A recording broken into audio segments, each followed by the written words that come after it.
We're still making it.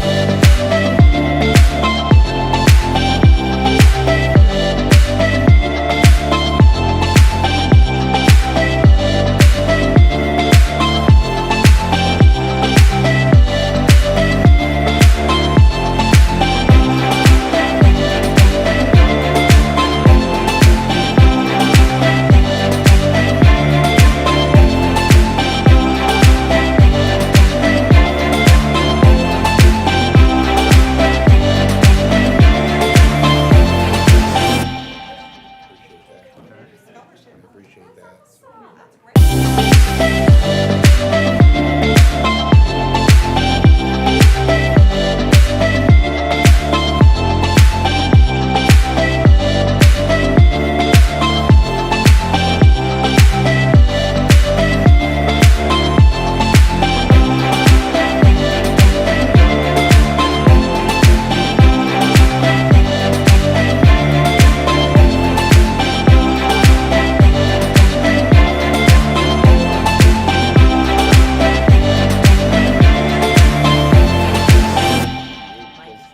The Lynchburg.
Amherst County School Board meeting to order.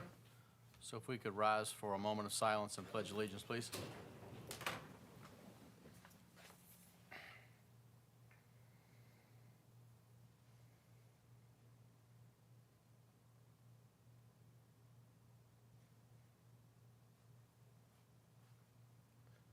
I pledge allegiance to the flag of the United States of America and to the republic for which it stands, one nation, under God, indivisible, with liberty and justice for all.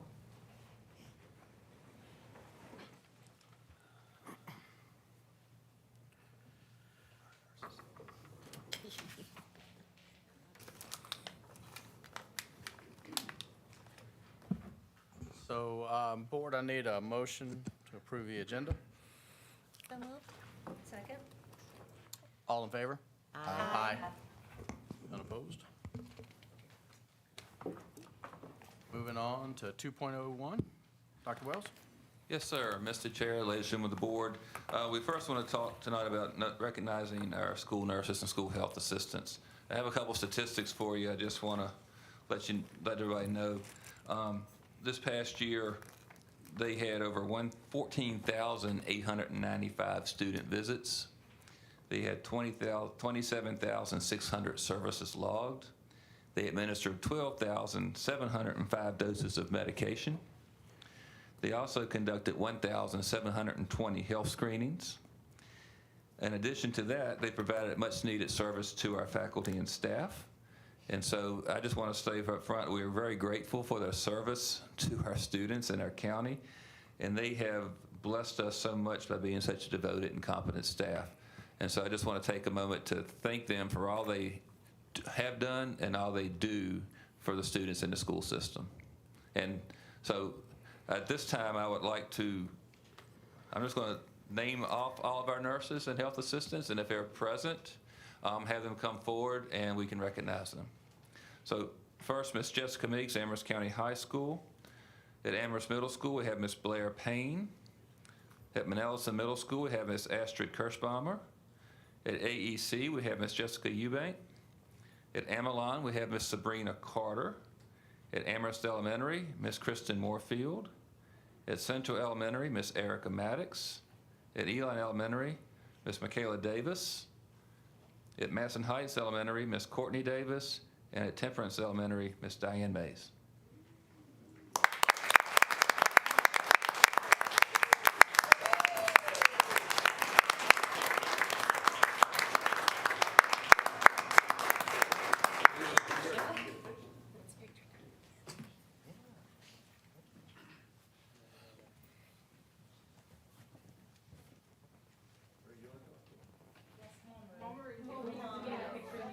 I didn't make you talk.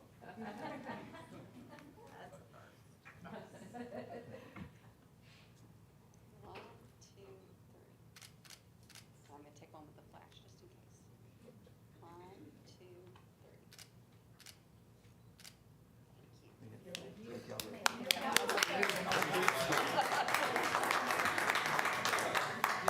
And a nurse who retired, Miss Charlotte Jennings, retired, she was with us. Okay.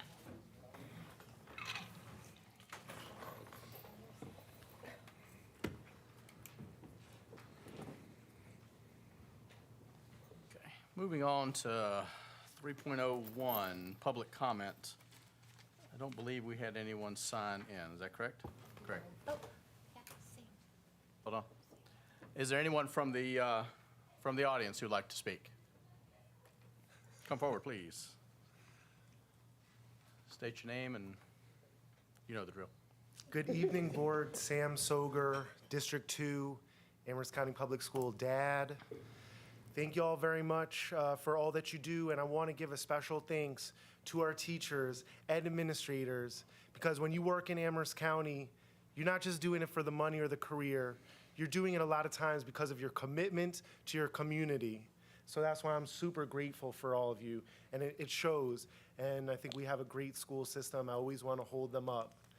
And I appreciate this board for their support, because if I were to go to Richmond, I would go to bat also for our schools, because we need legislators that are willing to go to bat for our schools. You know, the money that the schools didn't get, it's there. It's still allocated, as we learned at the Board of Supervisors meeting. We just need legislators that are going to do the work to bring that money in. Because it's not just schools, it could be other things in our community, farming, healthcare. The money's there. We need people to go to bat. And so I just want to encourage folks to think about the fact that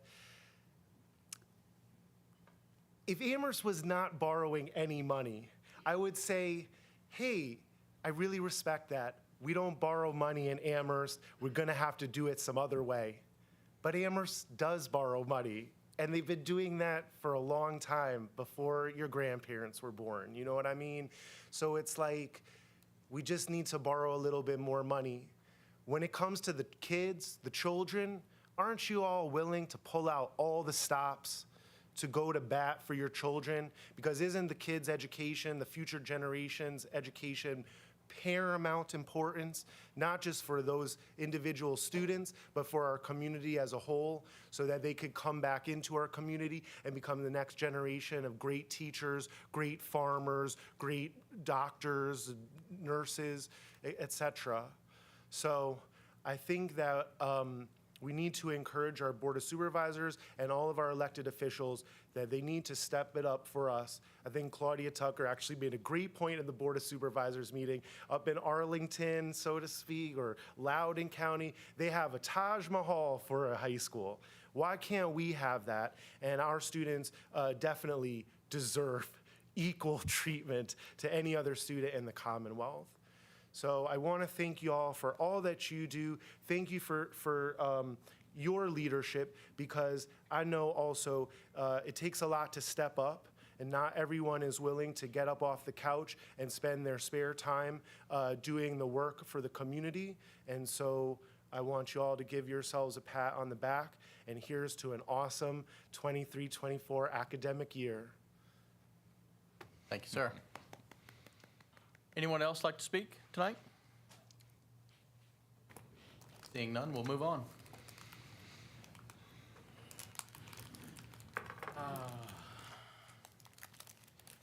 4.01, Board, I need a motion to approve the consent agenda.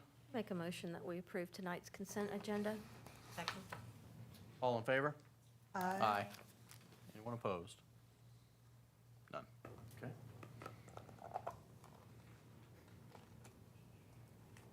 Five. Yes, sir. So, Mr. Chair, listen with the board.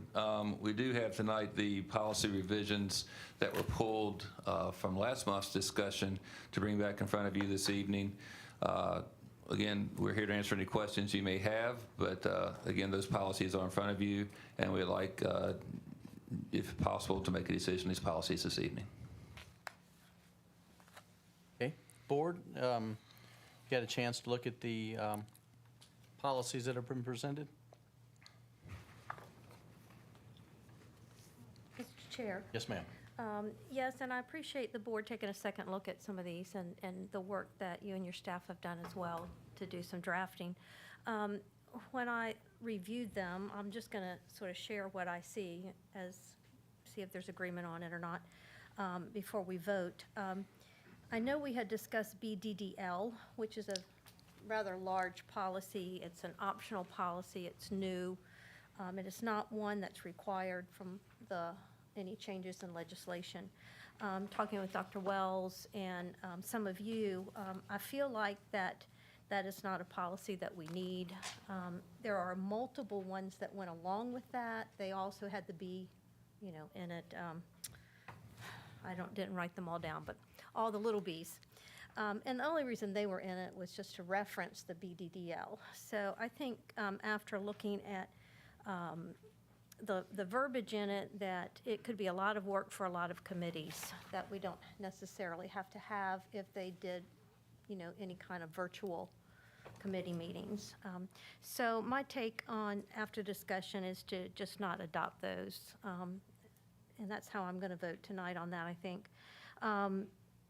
Then the ones that have been updated and drafted by the staff, GCL, GC, GCE, and KBA-E, I felt like were very reflective, and if anybody wants to talk about those changes, I'm happy to weigh my viewpoint in, but at this point I thought the drafts were very good.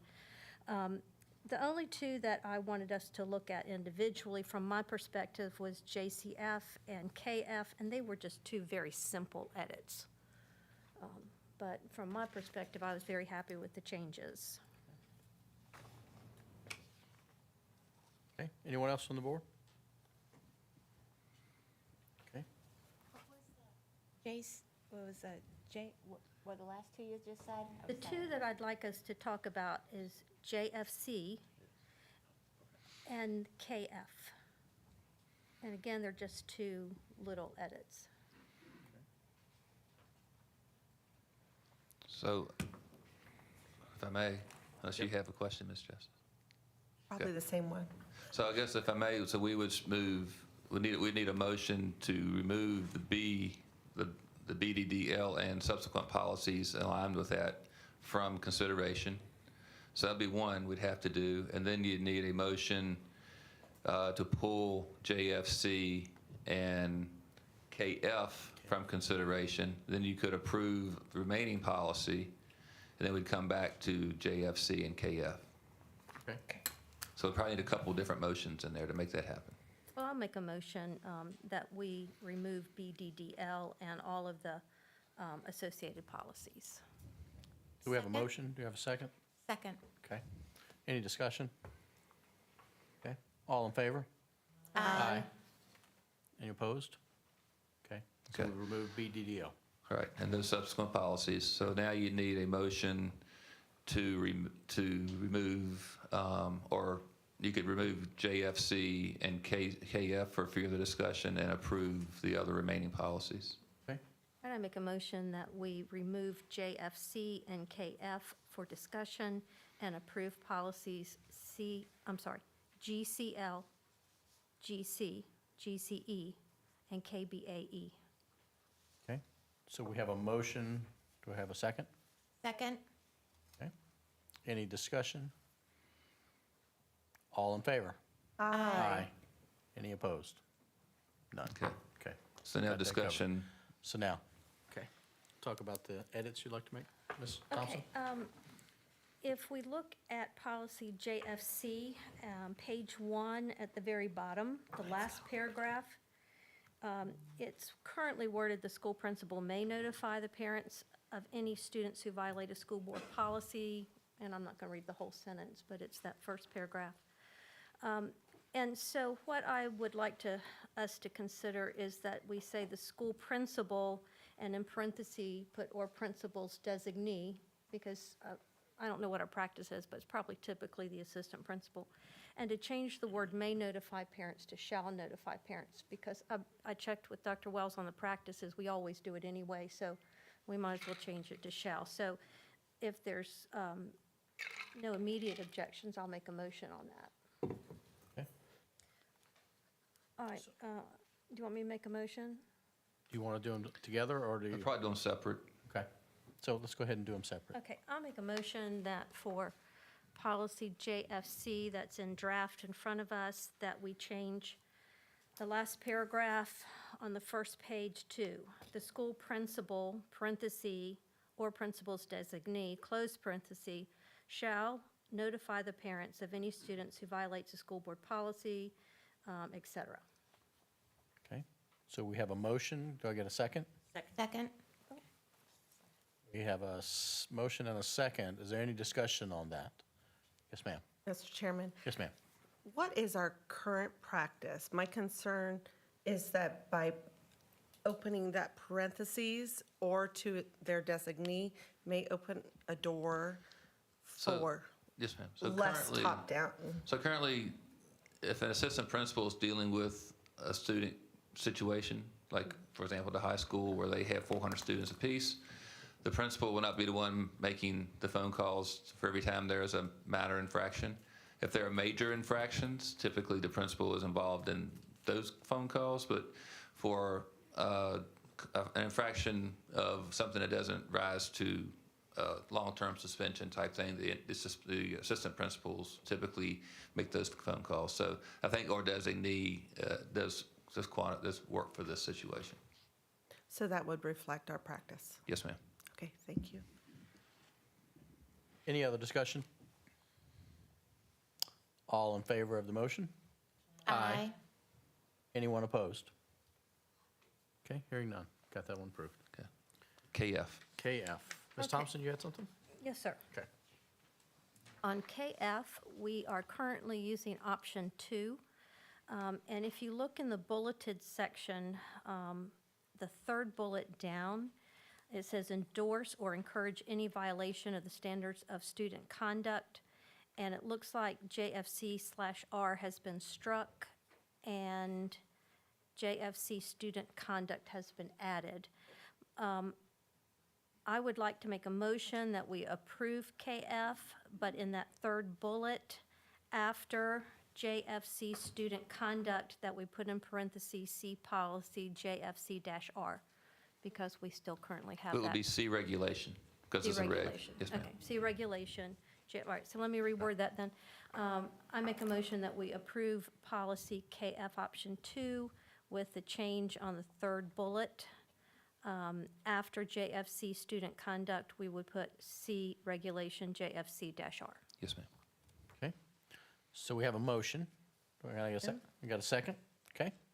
Any other discussion? Okay, hearing none. All in favor? Aye. Anyone opposed? Okay, there you go, Dr. Wells. Thank you. All right, 6.01. We ready? Yeah. Okay. So 6.01 is, entails the VDOE model policies. So at your place, you'll find a copy of the VDOE model policies on ensuring privacy, dignity, and respect for all students and parents in Virginia's public schools. This is not an item for discussion this evening, but I do have to get it in front of you. And what I would like for you to do is, over the next month, is read the model policies and be prepared to discuss them at the September 14th board meeting. Just for your information, pages 1 through 11 kind of review the rationale for the policy. And Appendix 1, which is pages 12 through 16, actually is the model policy that the VDOE drafted. I also feel it will be advisable to have legal counsel present in closed session to discuss any possible legal ramifications associated with adoption or not adoption of the policy. So that way you can get pertinent information on that. If you feel that'll be viable, we can contact our counsel and have him present at next month's meeting. Yes, sir, I think that's the best way to go with that. Okay. Okay, thank you. So I guess the question would be, being that, would we want to start call to order and to go to closed session immediate? Would we want to start a little early, to do that early, but we have to call the meeting to order and go in closed session? So we could try to get it here earlier, as opposed to having it in the middle of the meeting where we start the meeting, go through the meeting, then take an hour break per se, and then come back. Or would y'all rather have that first on the agenda, maybe start the meeting at 5 or so that date to get it, to have that conversation earlier versus later in the evening? I'm okay with having it earlier. That way we don't have the audience here waiting all night. Any other board?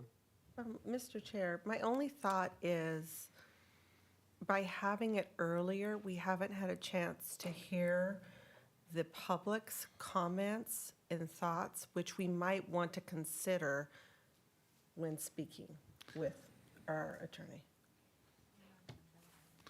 So it's not, I don't see this as a voting session next month. It's more for him to give you advice and, again, counsel, so you can, when you hear public comment, you can have a better understanding of where it goes. So I wouldn't recommend we act on it next month.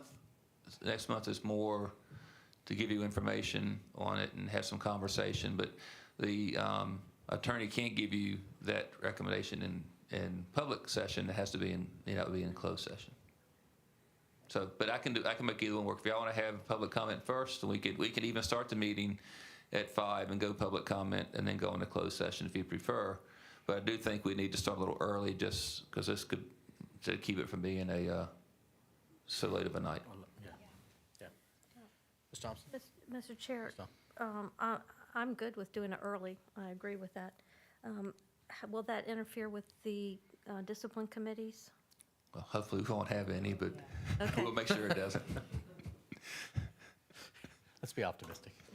Okay. No, I'm good with that. Starting off on the right foot. All right, so is the board in agreement? Do we try to start it around 5 o'clock, the closed session? And then we would, from there, would come into Right. the regular board meeting at 6? Yes. So we'd come in here, we'd call the meeting to order, make a motion to go closed session Okay. for legal counsel, and then come back Go out back. at 6 and have our regular, normal start of the meeting, and so forth. Sounds good. If you could schedule that, please. Yes, sir. Thank you. Okay. Section 7. All right. Dr. Hoden?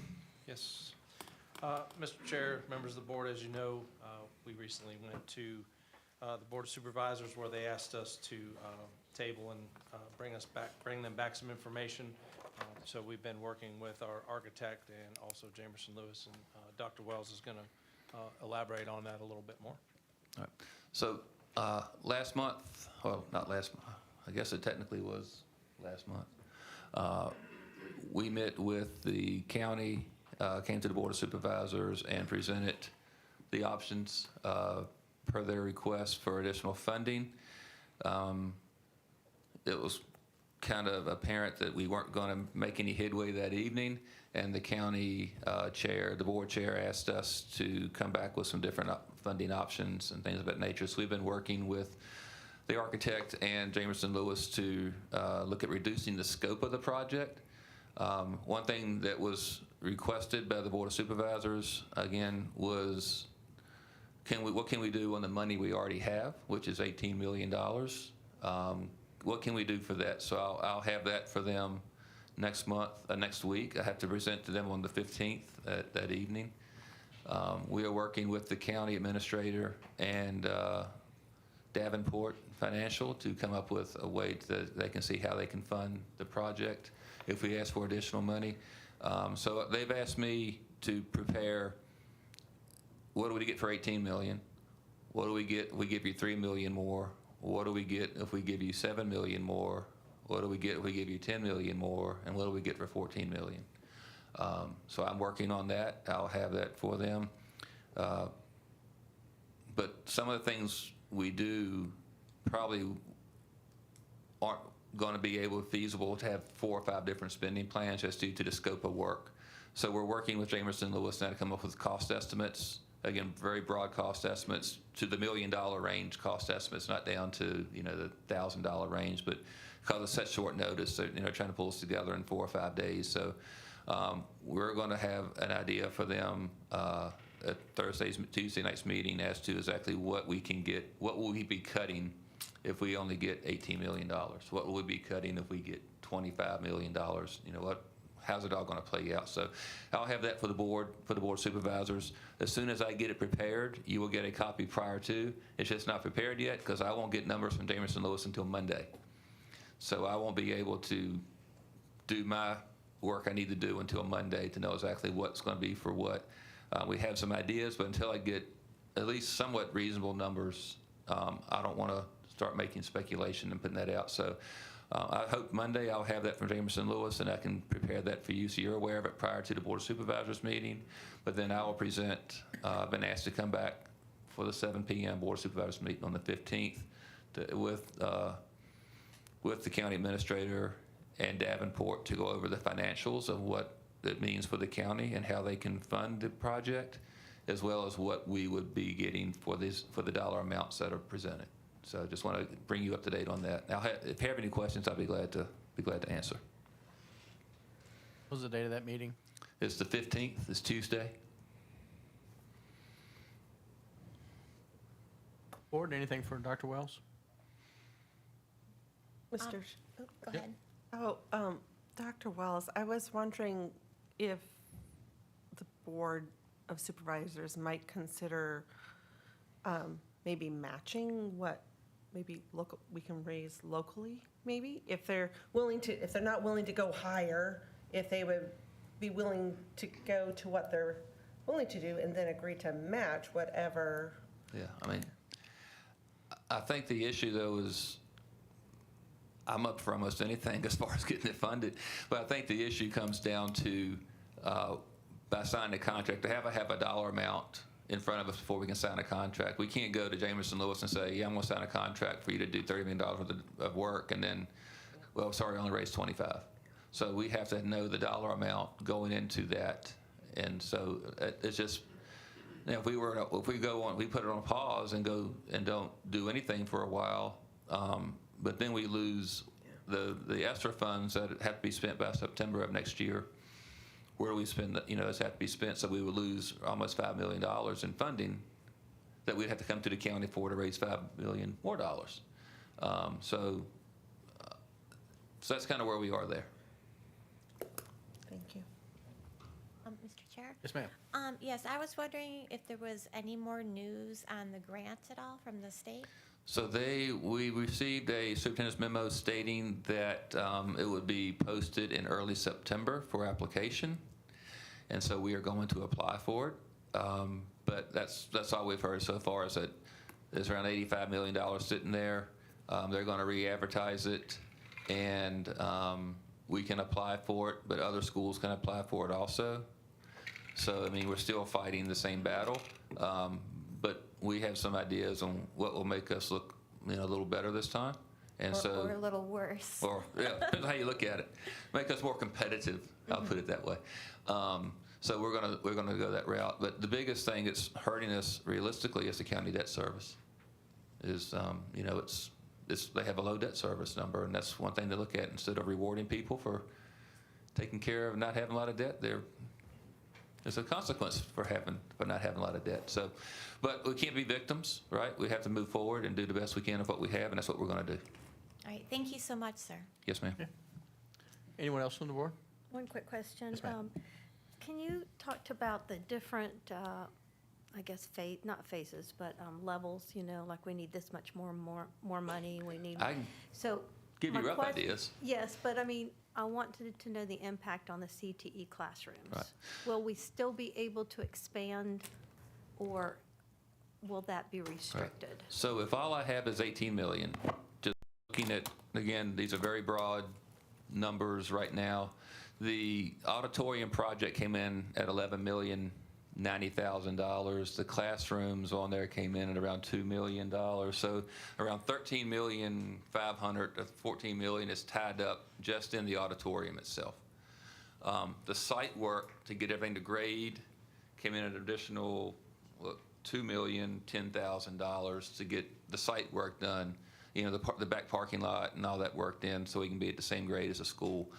So now you're looking at 15, 16 million there, but we're still going to have to build a door and a hallway to get into the school, because right now you just have a building sitting over there. We have to connect it to the school and all the work that goes in there. So I would, again, I'm just throwing speculative numbers out there, but just reasonable numbers. I think this will be between 2 and 3 million to do that type of work. Due to the size of the auditorium, we're required to have additional restrooms by code, but a building official feels we need to have additional restrooms. So all that goes into effect. So I would say for 18 million, we get an auditorium, we get new bathrooms around the auditorium, and we get an entranceway into the back of the school, and we get the grade work done. That's 18. Talking rough numbers for Jamerson Lewis, if they come, it might be between $5 and $7 million additional to do that, plus tie in all the work with the vocational wing and the auditorium and the baseball, softball field house. So I'm thinking in that $23 to $27 million range, probably. Again, this is rough numbers. I don't want to be quoted with so much on it, but that's a range. That's a $5 million range. That's a big range, but somewhere in there, we could probably get all the vocational stuff done, the old auditorium renovated for vocational work, and then get the field house built. If they brave us 14, we're good to go. We don't have any, we can make it all work. So that's kind of the numbers. Again, I'm waiting on Jamerson Lewis to give me some firm numbers, but I don't see a way at 18. I'm being quite honest, I don't see a way of just 18 million that we can do the CTE wing as well as the auditorium. It's going to cost us additional money to get the CTE wing done, just based off of where we are right now. Thank you. Yes, ma'am. Board? Yes, ma'am. Dr. Wells, so the grant opens up in September. When is it announced? That's a good question. I'm still waiting on one too. They so. haven't, I would say, given that it's a smaller dollar amount this time and probably won't be quite as many applicants, I would hope they would have it, November timeframe. By the end of the year. November, December timeframe typically. I know with the school safety grants, that was due last week. We turned that in, and that we usually don't hear from that until October, early November. So I'm thinking it'll be about the same timeline. Thank you. Yes, ma'am. Anyone else on the board? Thank you, Dr. Wells. Okay, thank you. Dr. Ho. So my B was to let you know that we were applying for the school construction grant in September. We've covered that. The DCGS school safety grant, we've applied for that and just about maxed that amount at around $250,000. And as Dr. Wells said, we got that submitted. I hope to find that out sooner than later because, then we start the ball rolling a lot of times with some of the products that we're ordering. We're pushing up against the deadline to get that money spent, so hopefully we'll find that out in October. And then we also applied for the Strengthening Communities Grant. That was about $350,000, and that was to basically harden some of the schools. Basically, on that was hardware for a couple of the schools, and then the 3M film for all the schools to do the bottom layer of that. So we're hoping for good things on that grant as well. And I'm not sure exactly when that grant will be announced. So those are the grants. Thank you, Dr. Hoden. Questions Board, on that? anything from the board? Thank you, sir.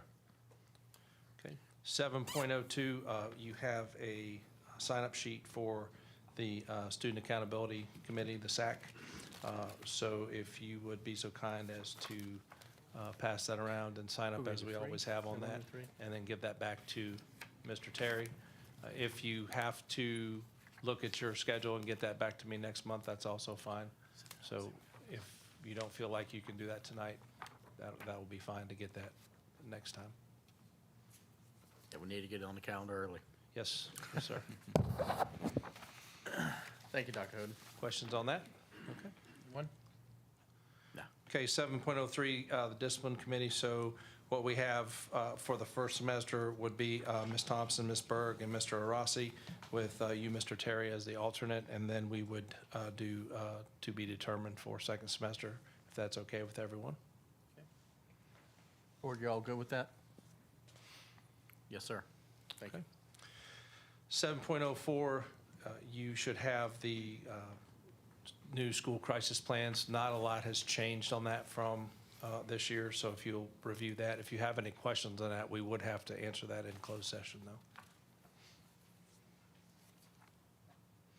I would like to share with you that Mr. Oakes and I and the SROs met with county officials. We met with Brad, and we had a very good conversation about everyone being on the same page with safety and security. We're probably looking at doing some drills with the TAC team and also emergency resources in the future to plan for, hopefully we never need it, but we were all on the same page and had very good discussion with them on that, and they also were able to review the crisis plan, and they were on board with that as well. Thank you, sir. Any questions from the board that we can discuss openly? Seeing none. Thank you. Thank you, Dr. Hoden. Moving on to financials, 8.01. Mr. Cottage. Good evening, Mr. Chair, members of the school board. Before you tonight are your interim financial statements for the year ending June 30th. I'm stating they're the interim because they are not the final. It is a lot closer than it would have been last month if I had presented. There are still a few more invoices that are going through the accounts payable process.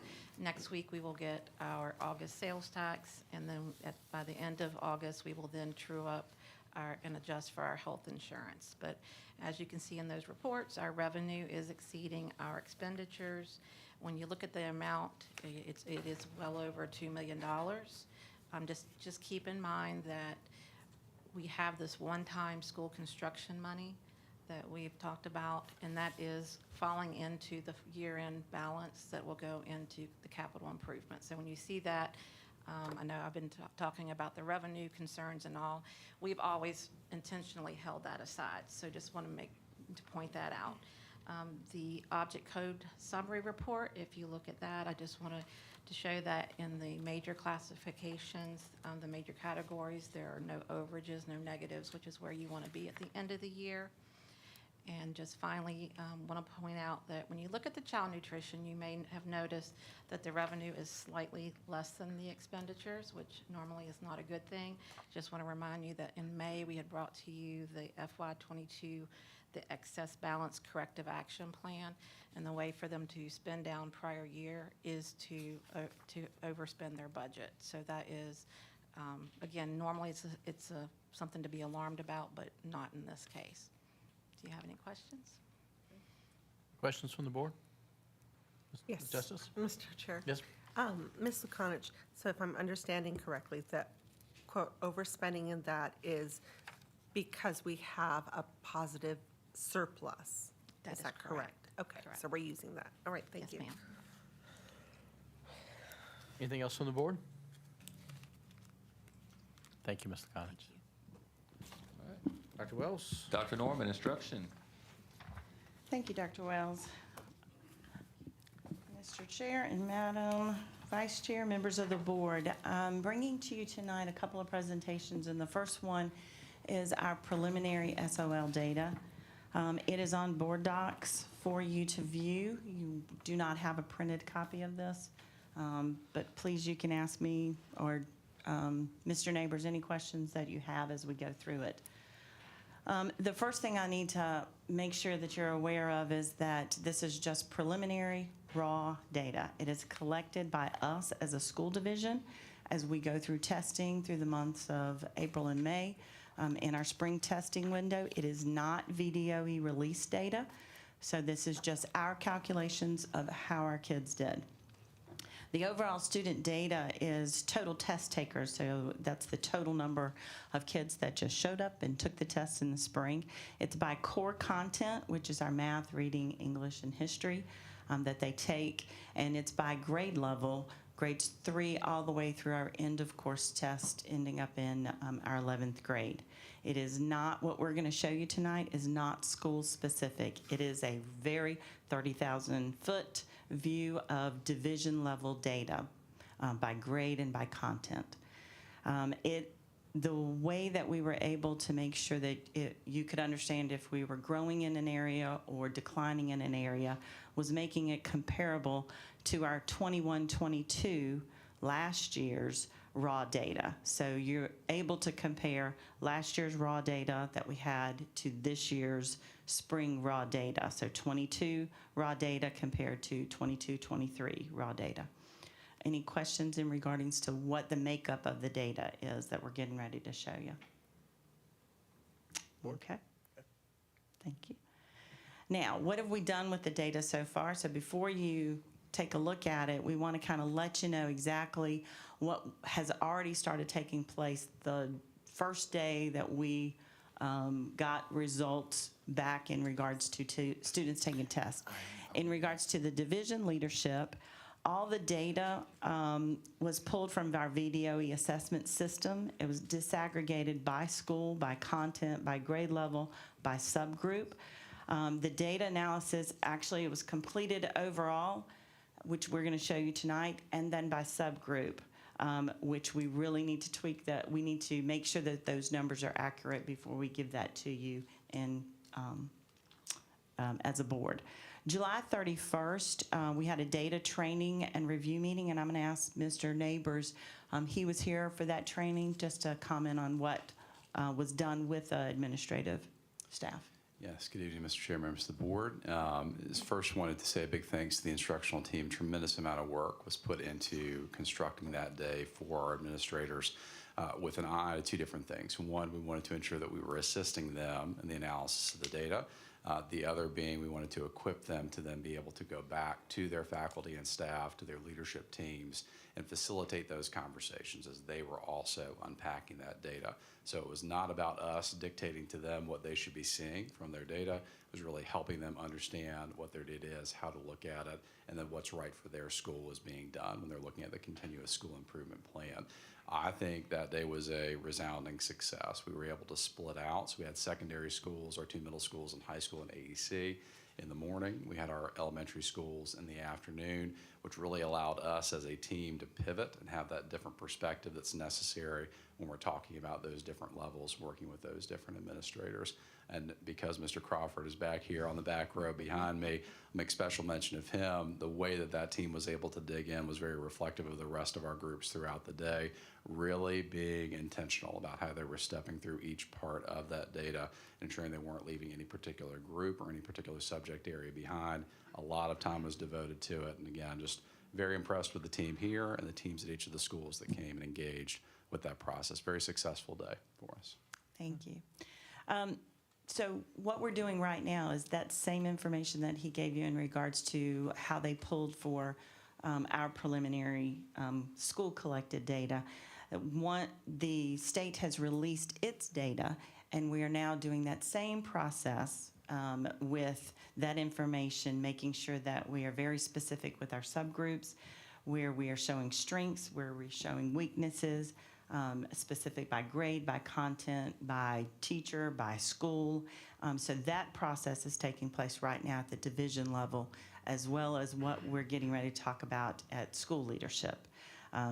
So when we talk about school leadership, the data was analyzed with their division level support team, which is our instructional team here. Every school is assigned a division liaison. So on my instructional staff, they are assigned to a school. They sit on that leadership team. They attend those faculty meetings. They attend PLCs. They are the glue between the instructional leadership here with Dr. Wells, myself, Mr. Neighbors, and the rest of senior staff with that building administrator and that leadership team at that school. So it's a very tight-knit structure so we can give schools very direct, very specific support that they need. We have a member of our staff on their leadership team, which has proven very valuable over the last several years. School leaders planned a digging into the data day, which all of our schools had that on Tuesday. It was I sat in on several of them. In regards to our division liaisons, they were required to be at those meetings with those faculty members digging into it. It was a faculty work session where they took the school data, they disaggregated it, they looked at it in regards to what we did well and how we can replicate that moving forward into the remainder of the school year, and what we didn't do so well, how can we change practices and what that looks like. So I think that there were some very good conversations across the schools, making sure that we're focused on students and what we can do to support students and what we can do to support teachers. Right now, our teachers are now, since they've dug into the data on Tuesday, they are now completing an analysis of student-specific data and results. They're determining what interventions worked in their classrooms last year, how they can replicate that the upcoming year, and what's really needed for the students that they have this year, because they're not the same students that they had last year. Every group is a different group, and we need to treat them individually. And so that's what's happening right now. I'm going to turn it over to Mr. Neighbors, who's going to go through some very specific data with you. All right, so to kind of walk through the chart here, we have this for each subject area. We did give an indication, obviously, of which grade level content area we're talking about, the number of passes compared to the total number of tests. The blue column in the middle is our raw pass rate, okay? So thinking about the number of students that passed that test for us this past year. We also have included, where it's applicable, our numbers for growth and for recovery, and then the associated pass rate when we bring those into that factoring. So what ultimately is going to be that reporting from the state is going to factor in that growth and recovery, and we'll talk about more of that here in just a moment. But just kind of wanted to differentiate between those two blue columns on the chart there. Quick reminder, so as we're looking at growth and recovery, specifically with recovery, we're talking about a student who passed the test for this current year, so in this example, 22-23, and had not passed the previous year. So it's a student that is actually getting that recovery. They're coming back to where we want them to be in that passing column. That could mean that they moved from a 399 to a 400, but obviously that's a very important point as we are looking at that overall score. With growth, we're talking about a student again, based on a lot of calculation, a chart, and different things that the state puts together that showed a tremendous amount of growth from one year to the next. So their performance on that assessment from 21-22 to 22-23 was significantly better. Okay. As we're looking at this, a couple of pieces to note. Obviously, we know that there are still some areas of continuing concern. Writing certainly is one that emerges as we are looking at these particular scores. It is important to note, and there's a nice little yellow bulletin there on the side, that when we're looking at those final results from the state, these will be combined scores for grade 8. Reading and writing, and EOC reading and writing, so they'll be reported all together as opposed to separated out as we have it here. I do think it is valuable on the next slide here to look at that comparison. So this is what, oh, Ms. Justice, do you have a question? Please. Yes, maybe go back to that one, please, Mr. Sorry. I want to make certain I'm understanding here. So this is based on our raw data, which is what you compiled based upon the testing that was done here. And so the number of growth in grade 3 is 55. So 55 of the test takers made significant growth. What is significant? Is that like 50%, 20%, 10%? The actual growth range increased this year. So the state, if you'll remember, over past meetings, I said, well, the state's changed. The state's changed. From last year to the beginning of this year, we had a 100, 200-point range. It is a rubric that is used. And then they have to move from grade 2 or grade 3 to grade 4 and move by bracket, I guess you'd say, by range. So the range is the actual calculation of the number, like a 1,400. They got to go from a 1,400 to a 1,600, or a 1,100 to a 1,202. And that is varied based on the grade level, the content, and it has changed multiple times. And if Ms. Gwill were here, who's our testing coordinator, she sat on a VDOE webinar today, and they have already changed what they gave us in May for this coming school year. So those 55 tests moved from one category to another. Correct. Is that correct? We tested them at the very beginning, because remember, these are third graders, so they Yes. didn't take a second grade test. Correct. So they got a growth assessment test in the fall. I think we gave it the last week in September. They made a certain score on that test. When they took their SOL, third grade SOL test at the very end of the year, they may have passed it, but they may not have passed it, and they showed significant growth. 55 of those students showed significant growth where we got additional points into our accreditation. I was going to say. Yes. That's great. So even if they, quote, didn't pass, they showed enough growth that will count for us as a division in our accreditation process. Correct. And recovery counts less than growth. Growth is the bigger bang for our buck, but growth will go away eventually. All right, thank you, Ms. Justice. Looking at the comparison data, so what we've provided here is a look back. So our 21-22 data, we were able to pull that directly from the school quality profile, and this is apples to apples. So this is that raw pass rate for 21-22, and then the darker bar there being 22-23. So in general, and this will be a trend throughout as we're going today, we did see a fair amount, or I shouldn't say, a small amount of growth across a fair number of these categories and grade levels that we're talking about. So looking across, obviously there are a couple where we did see a slight decline from where we were in the previous year for that raw pass rate. But in general, that trajectory is moving in the direction that we would expect. So that was very positive to see. This was actually an eye-opening moment as we were pulling the data together and looking at this. It really calls into relief where we were and where it seems we are headed based on that instruction this past year. And if I can remind you, Please. at the secondary level, there is no growth. Like your 8th grade writing, they did not take a 5th grade writing, they didn't take a 7th grade writing, so there's nothing to compare it to, so there's no growth. EOC reading, the last reading test they would have taken would have been in 8th grade, so there's no sequential there. for a 10th grade. So when you look at the secondary level, growth only goes to 8th grade reading, and then after that, there is no growth. Mr. Chair. Yeah.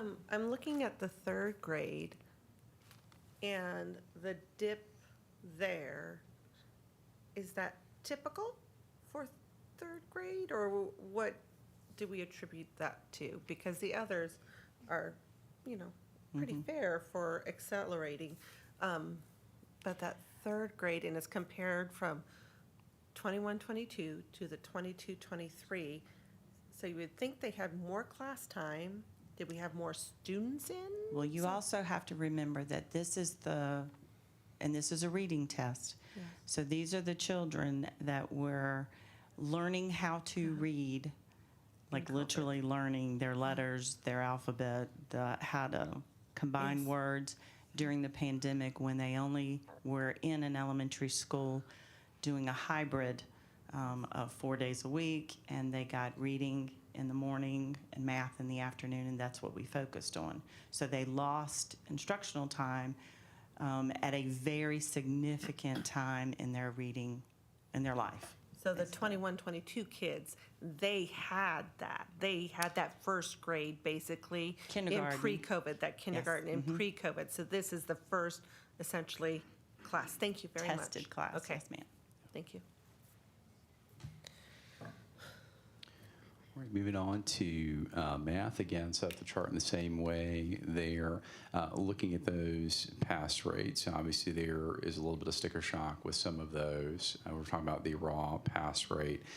What I will say, and what we are excited to be able to talk about as we're moving forward, as we're breaking out individual schools and certain pockets, classrooms within the division, we have a lot to be able to build on with some of these numbers. So it's hard when we're looking at the grade levels as a whole or those subject areas as a whole. There were some significant pockets of growth and achievement across the school division. A lot of those conversations were occurring within that data meeting we had on July 31st. But ultimately here again, seeing that impact from growth and recovery again still. We know there's work to be done in this particular area, but there's a lot of good stories to tell, for lack of a better phrase, a lot of good things to be taken from certain areas of this data. Another question, Mr. Yes, ma'am. Mr. Terry. Now, I understand this is division level. You as a team, have you broken it down by schools? Okay. Are you seeing some causes for concern for certain schools? Yes. Okay, all right. Thank you. But I would counterbalance that with, we also see some massive successes, and I think connecting those together. And there was a significant desire from our administrators at the July 31st meeting to learn from each other with that. What is it that made this so successful for your school this past year? So there's a lot internally that we can do to build each other up and be that bigger team Amhersters are working forward. The raw data comparison, again, as we talked about with reading, with some exceptions, it's good to see that trajectory moving in the right direction. So even with some of those numbers and that raw data being of concern, we're certainly not ignoring that whatsoever. It's good to see that trend moving in a positive direction. We have more of those students that are passing that test the first time they take it, which is what we want, the direction we want to be going.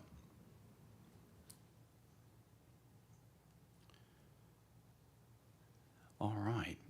Science by grade level, so this chart obviously looks a little bit different. We're not talking about growth and recovery within science or in history to go over here in just a little bit. This, again, is an area when we're looking at that raw pass rate, understanding where we are in some of those components. I do want to call your attention to physical science. We are working, and actually Ms. Smith is going to talk to y'all here in just a moment about how we're working to alleviate this. Physical science is the one where we're essentially testing 3 years of science after 2 years of instructions. We're packing everything into those 2 years, and something we're trying to alleviate. Ms. Smith is going to talk about how we are doing that.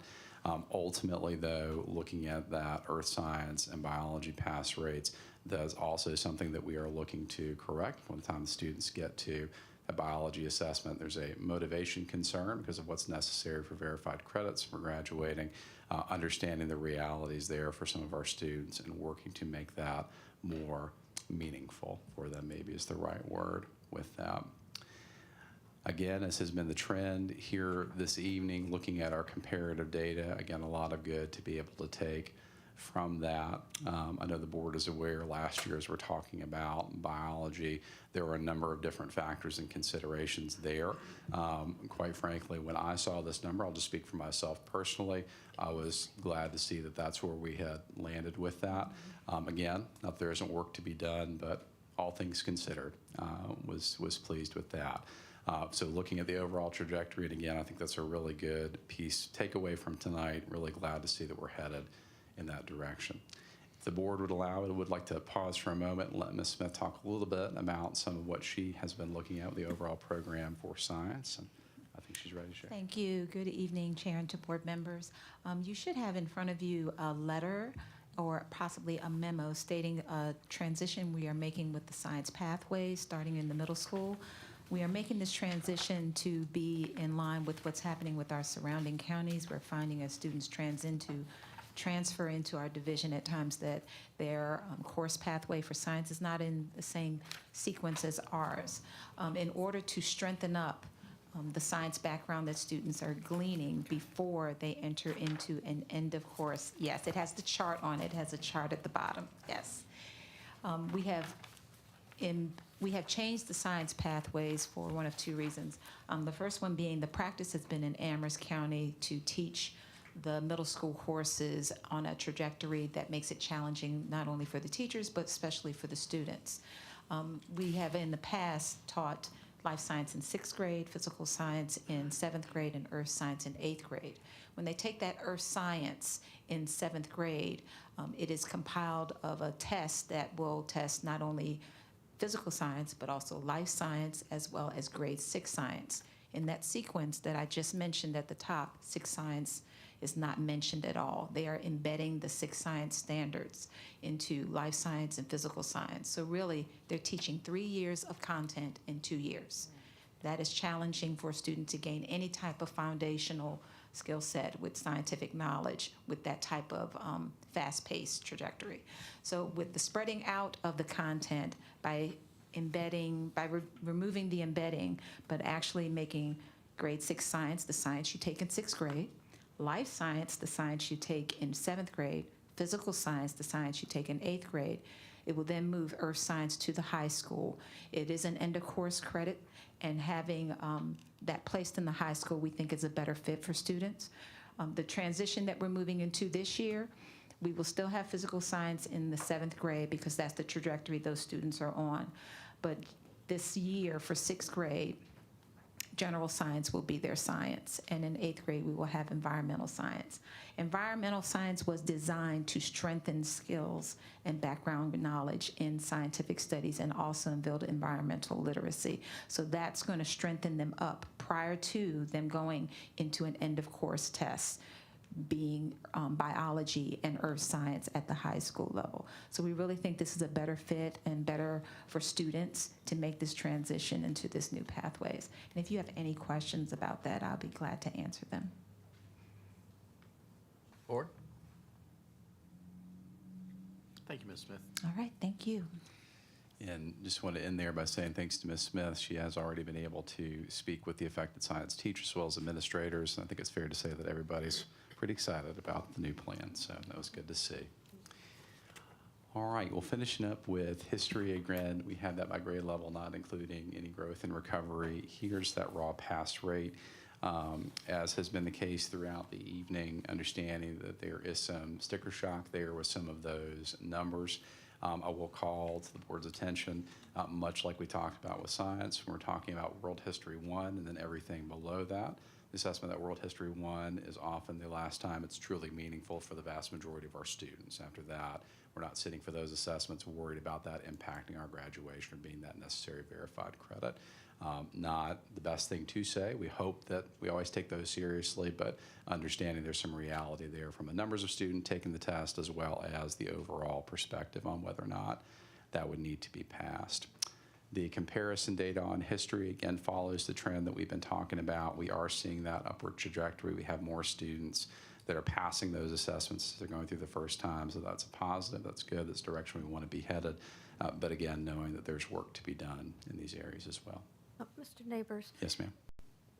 am I correct, going back to the slide before that, I think what you're saying, if I'm remembering right, the world geography, world history 2, U.S. Virginia history, there's not a great number of students taking that because the majority of the students in those classes have already received their verified credits towards graduation. And am I correct that the Don't have to take new that laws say that the students don't have to take them once they've met those verified Right. credits? So Correct. we have full classes, Yes. but only a few that need it for graduating purposes are taking the test. Right. If they have already met their verified credit in a content area, actually the state will not let us test them again. Okay, so is it fair to say that if we're looking at, like, I'm just going to say world geography, 34% pass rate, that doesn't mean that 34% of our students know the content. We have students that are in the classroom that did not take the test. You are correct. And could be doing very well. Yes, ma'am. So I think that's an important note for us to all understand, that it's just out of that small pocket that had to take it for graduation purposes. And I think when we go to the bar graphs and we're looking at comparisons from last year, we see growth in every one of those areas until we hit this anomaly. And so we have behind these pass rates that, like you said, are sticker shock, we have behind that very successful students that aren't represented here. Yes, That's ma'am. correct. Yes, Ms. Smith. Okay, I just want to make sure I was correct. Yeah, Thank you. everyone who passed the World History 1 does not need to take it. So really, only ones that are taking the other tests are those who did not pass that test. And so you're limiting your student body as far as taking the test. Right, okay, thank you. Mr. Terry? Yes, ma'am. Okay, so if I understand correctly, with those rates, that affects us negatively accreditation-wise? Am I correct in that? History is not in the, is not a content area in accreditation. Okay. It is, we take the test basically because it is required for graduation purposes, and all elementary, at elementary and then again at middle school, you have to take a history assessment. So our fourth graders take a history assessment. So at each level you have to take it, and those are local. We also have local assessments that take place there too. Seventh grade takes civics, and then they must take a verified credit, which is currently right now World History 1. Thank you. Any other questions on that? So what's our next step? Of course, we're waiting on the final verified release of the assessment data. We've gotten preliminary data from the state that we're digging into, but we need to really wait on the accreditation and federal ratings that are going to be given out. They usually come out the final week in September, or the second week in September. They had it down to where we would get it the day after the board meeting, and then in today's meeting, they told us we would not get it until, I believe, the last week in September. So we'll have to rethink that. The Virginia Department of Office of School Quality will eventually provide us a list of all of the requirements that each of our schools will have to complete, just like they did last year. If they were at a level 2 or a level 3 in any one of the 8 indicators, they will be required to complete information in regards to their comprehensive school improvement plan or assessment requirements that they would have to do. And then, of course, as always, I have the best team ever in regards to instructional staff. They are phenomenal. So the division instructional staff, once again, we're now in the first stages of drilling down to those subgroup data. We'll wait for the official state data, but we already have started in planning supports for schools. They've started meeting with the administrators. They've met with Mr. Neighbors and myself and Dr. Wells in regards to what they think is needed at each of those schools and how we can support the schools. We met yesterday. We met yesterday to give some highlights on what those faculty meetings and what those data digs, and we went around the table and they gave very specific things that took place and then how we already know we can support school administrators. And that's a huge accomplishment for the people that work day in, day out to make sure we're doing the right thing for students. Because when it comes down to we're here for students. So if you have any questions, we'll try to answer them as best we can right now. Board? Yes, ma'am. So, driving across the region, I've seen a few schools that have a sign that says accredited. How do they have that up there? They are releasing preliminary data, and I will not let Dr. Wells do that. Thank you. Okay, thank you. Because I have to sign the paper at the end of the year saying, we abided by the law. Thank you. Okay, and final question is, historically, your raw data and the states, how close have they been? I can tell you it's pretty spot on. Okay, thank you. Normally, we see some 1 or 2 point range in our subgroups, and that's just based on tagging in the system and how VDOE pulls their data. And so I have contacted the state on 2 issues already where I see something different from what they sent out in their preliminary, and they've recalculated, and it's actually come out to our benefit. So we're pretty much on top of making sure the state calculates it the way that they should. Thank you very much.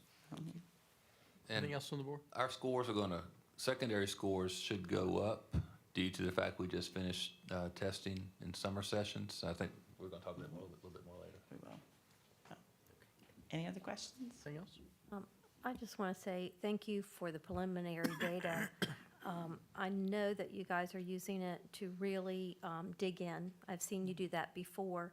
And I know that after COVID, we keep talking about building and filling in that instructional loss.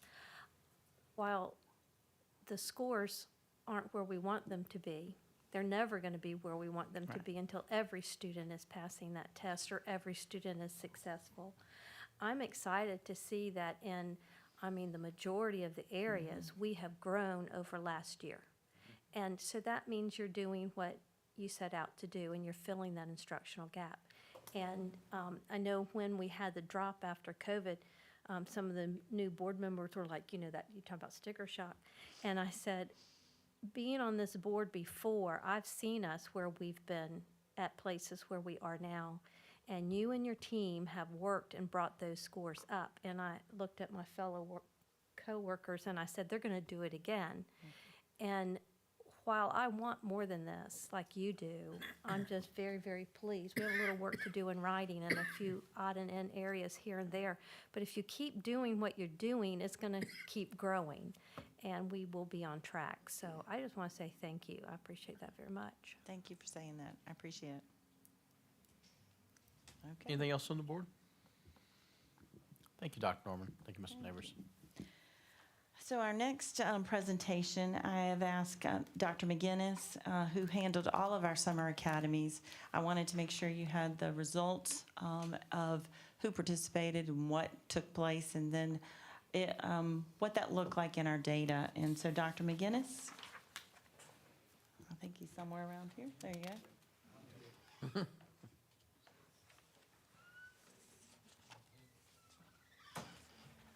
Good evening, Mr. Chair and distinguished member of the board. Glad to be here to talk about summer school. As you know, summer school was quite different this year. We were consolidated into one building instead of 3. You usually have 3 sites, but because of uncontrollable things, we made it work.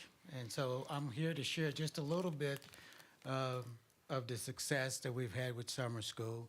Understanding now, especially when we get to the numbers, we might have had that many register, but the number that actually showed up and stayed with the program differed. And you will see that as we go along, we talk about the data. Okay, starting off with, we had several programs. Of course, we always have the high school recovery, new courses in SOL remediation, middle school program in person, Power Scholar in person. And for those who could not, because we were focused on rising third through fifth grade, all the way through high school, we didn't get to get our kindergarten and first graders. So we offered the virtual program for them to have some success during the summer, to have some exposure, to keep learning during the summer. So this is the first time we did the Canvas course with the summer school program. So those are what we had offered. Our numbers of the high school was, we had 144 students who registered, and most of those were from the econ and personal finance. We had almost 100 students registered for that program, which was up in numbers. The big surprise was our middle school, and I was so proud to see that. We had 124 students, and of those 124, we had 40 fifth graders taking the Bridge math program, the seventh grade math program. That doubled in number this year. Power Scholar, as you see, was our low number because we had only one site, so we had to limit the numbers first of all because of that. And then, of course, our virtual academy, we had 74 registered.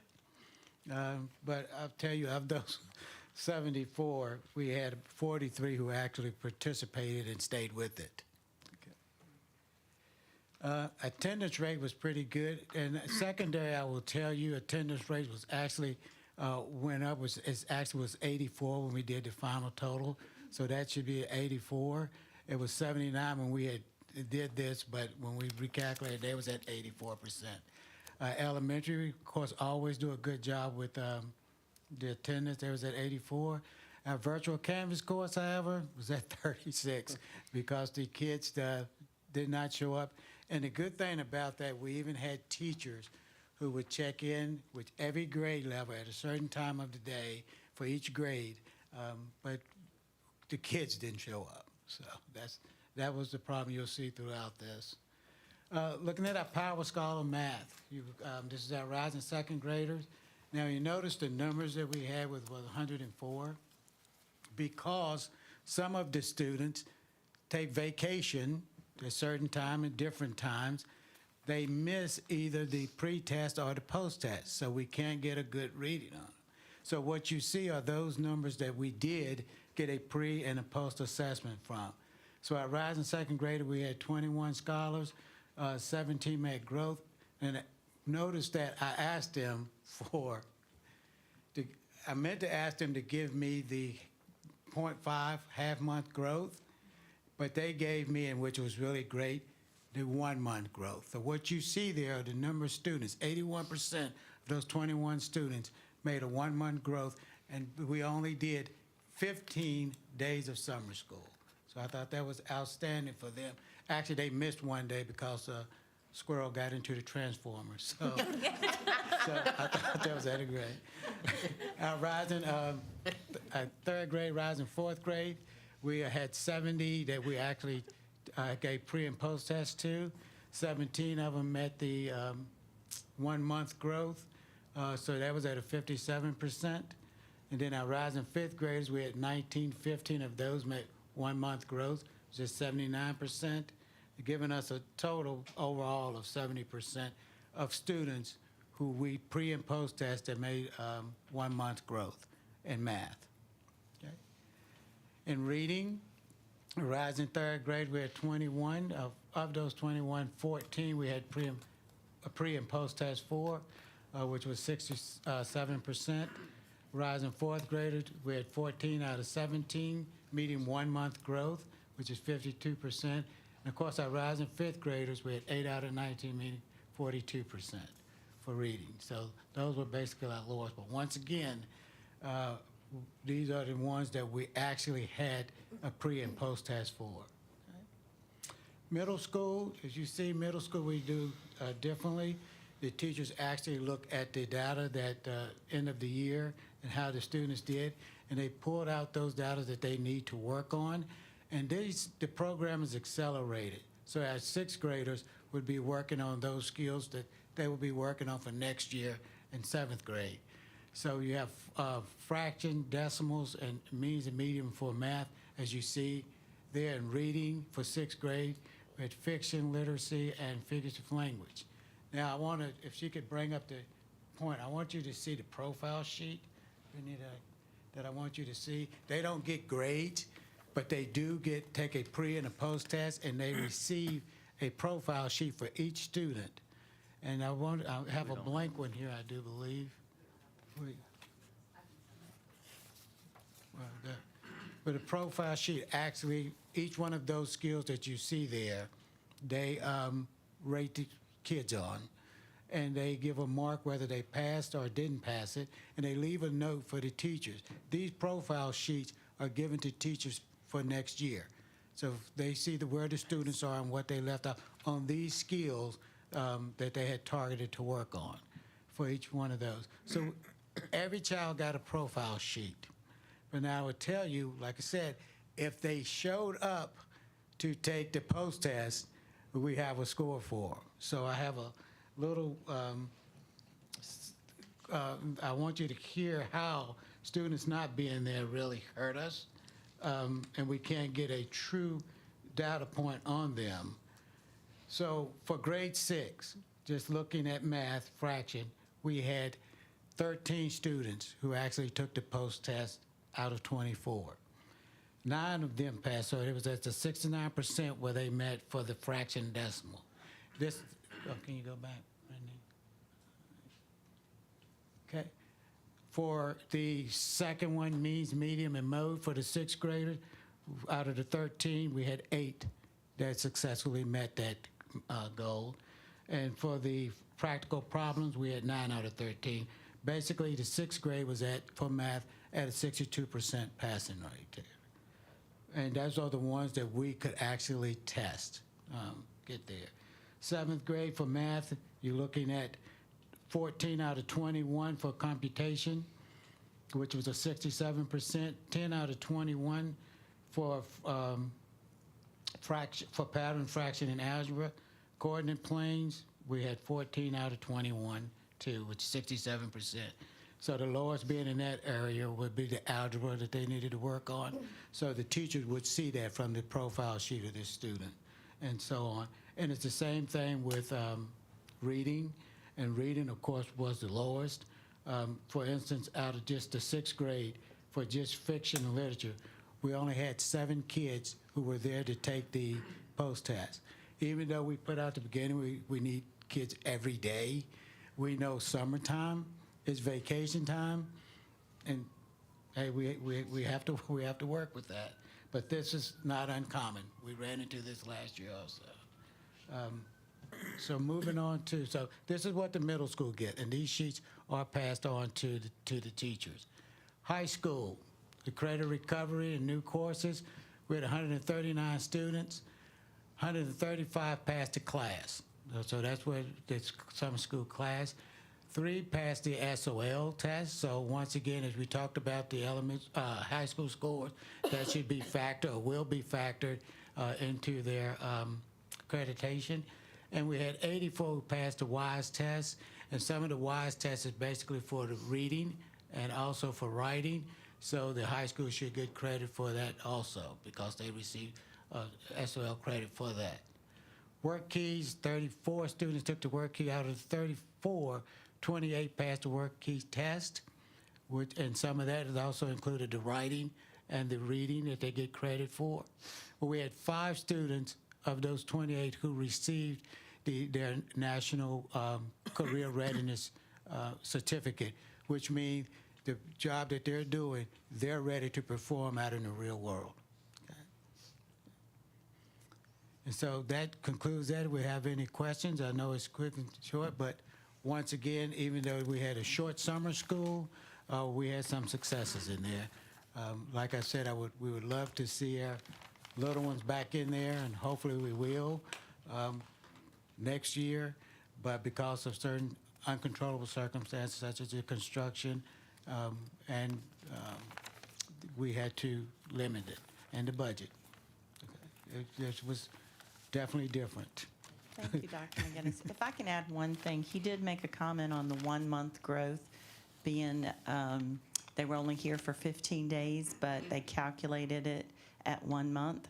If you really calculated it at that half a month, you would see that we probably got 99 to 100% growth in regards to our math students and right over 75% in growth for our reading students that attended our Power Scholars program, because they were calculating on 30 days and they only had 15. Well, Right. 14 because the 14. squirrel. That's good. Yes. And willing to answer any questions you might have? Board, That do you I think can Doc- answer. Dr. McGinnis? Real quick, did the squirrel make it out of the transformer or no? No. He didn't It make it. did, but not, But I would also. I got a dead picture, Is a that so? picture of the dead squirrel. I would like to also recognize and thank those nurses who were there. I mean, they came out in full force to help us throughout the summer, the nutritional staff, and I really want to be thankful to the transportation, because they really had to do a lot of quick planning, a quick turnaround to move kids from one side of the county to the other. And I tell you, they all did it with professionalism. So, thank you. yes, ma'am. I don't have a question, but it sounds like you had some great successes. So I just want to maybe identify what we can do to expand it next year. I mean, whether it's more days or more students, but we've got to get those pre-K, second grade students in there. That's critical. We'll have to work on that with our budget process this year. Well, If you my remember, remember- opinion, we need to make that a priority. Yes, ma'am. If you remember, over the last 2 years, we've spent right at $700,000 each year, because we had that's what we did our ESSER funds, and it really was beneficial. I think that's why we're seeing a good bump trajectory like we are, and so money. Well, let's work on that one. Thank you, Dr. Norman. You're welcome. 9.03, I have asked Ms. Stephanie Mullenkamp and Mr. Joey Crawford. The community school grant is something that we applied for as a division last December, and were awarded that. And then we had to figure out, okay, what we're going to do and what school we're going to do this with. And one of the things that we wanted to make sure that we were supporting was the new indicator for career readiness, and how we were going to infuse into the high school things that were necessary for our at-risk kids and those kids that really hadn't re-engaged in the learning environment. And so we reached out to Ms. Mullenkamp to actually oversee this entire program. She's doing a phenomenal job in the short amount of time that I've given her to pull it all together. And so I've asked her to come to the board tonight, her and Mr. Crawford, to explain to you what this grant is about, what the timeline is going to be, and really what they want to do at the high school over the next 12 months. Ms. Mullenkamp? So good evening, Mr. Chair, Madam Vice Chair, members of the board. Super excited to be here tonight and talk to you about our... Excuse me, Mr. Chair? Yes. Can you speak more into the mic so... Apologies. Thank you. Can you hear me now? Better. Sorry. So super excited to be here tonight with you all to talk to you about this grant.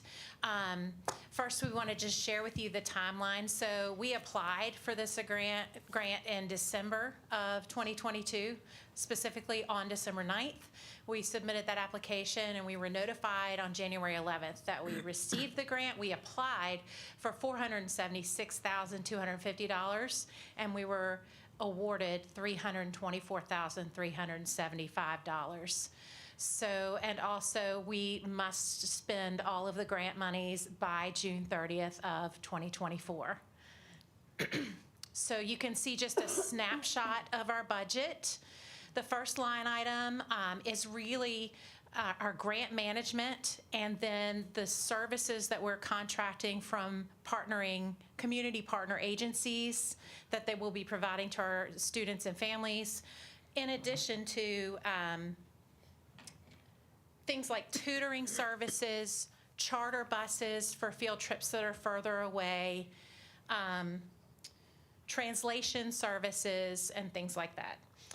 The internal services line item is more really just our own buses that we will be paying for to use to go to more local field trips and community events like our Day of Giving and things like that. And then materials and supplies is pretty obvious. It's obviously materials and supplies, right, for a variety of things. Community events, things like Show Up Amherst, specific to our high school, and even things that are maybe needed within our school. Just wanted to share with you a little bit of background about what a community school is. I had heard of community schools, but I did not know a whole lot, and so I thought it would be helpful to share with you all. I'm making the assumption that you may not know a whole lot either.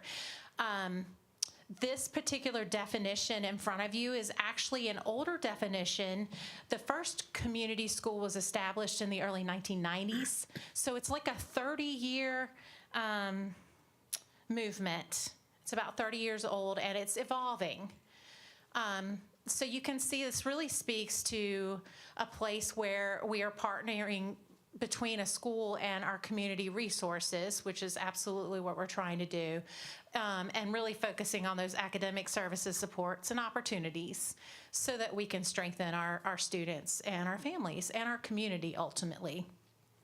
But as I said, it's an evolving kind of process. And so really, I went to a training recently where I learned that this isn't a program, right? This is really a strategy because a program has a beginning and an end, and the strategy has longevity. And we're really, there's fluidity. So we're truly trying to meet the needs of our students and families as they come up, right? And those things change, we know. We've seen that happen in the last several years for sure. So I thought it was cool to just highlight that. And this is like a newer definition that just kind of encompasses that strategy idea, right? That we're really trying to build on what is going well already and address any barriers or needs that we see, and just try to really provide for our students what they need to be successful in all areas.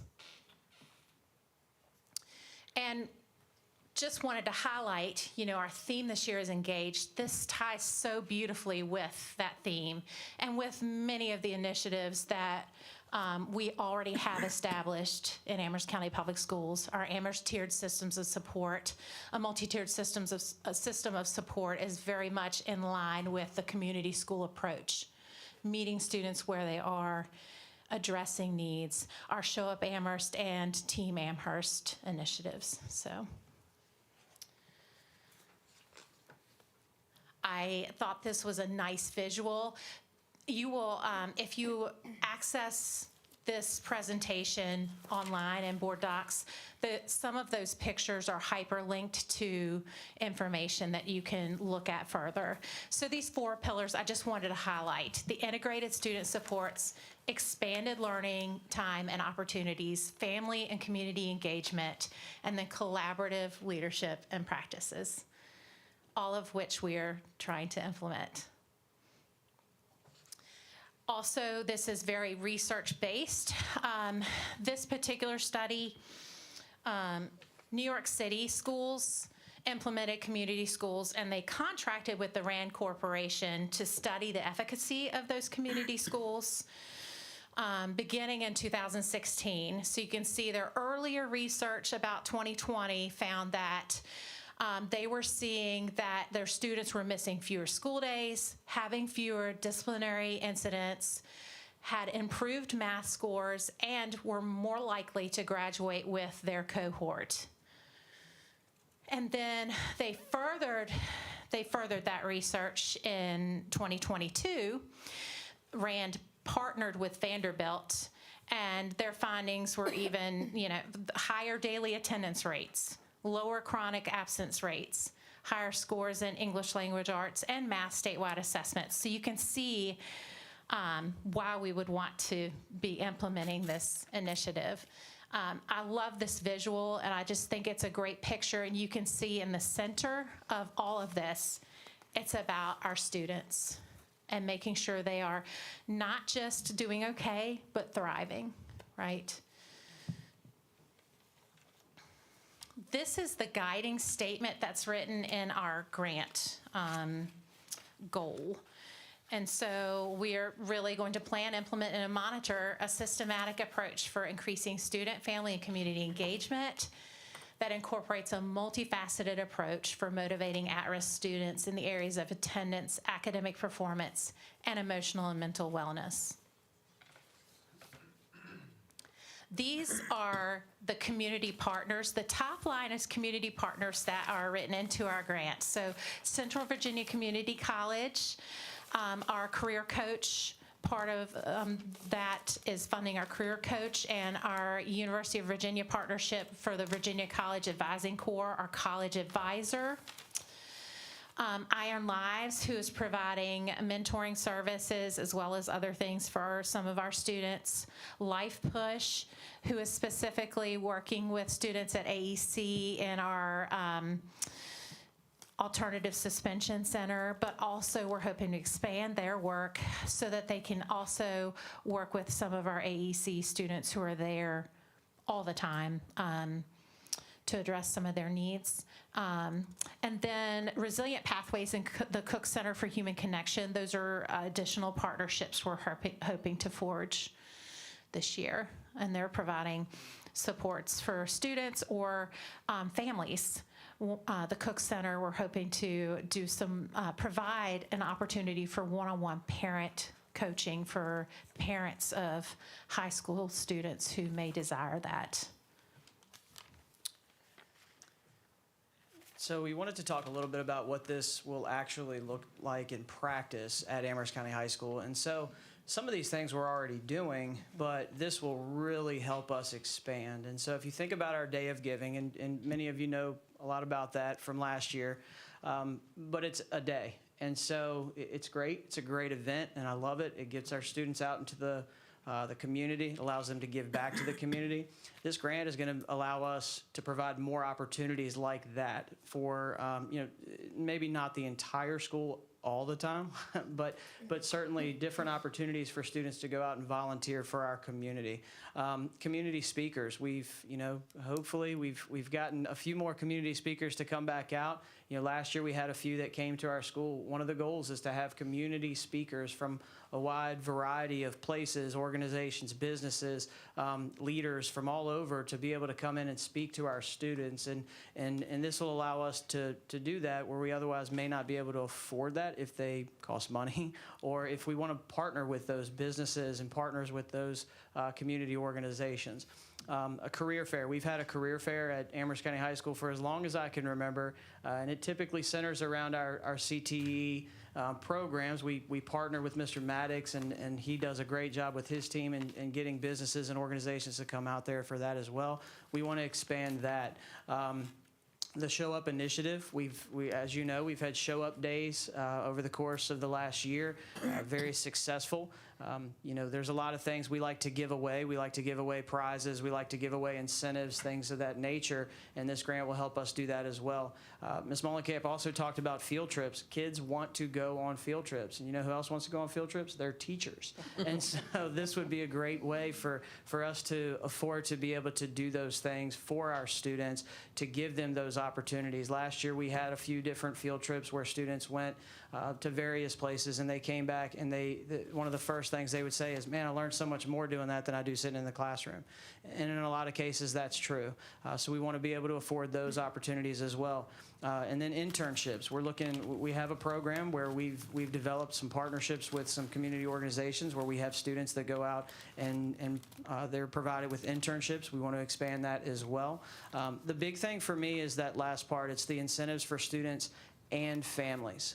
Last year, we had a few anonymous donors who came and gave us items to give away to students for various reasons. And that might be for attendance, or it might be for behavior, it might be for academics, whatever it might be.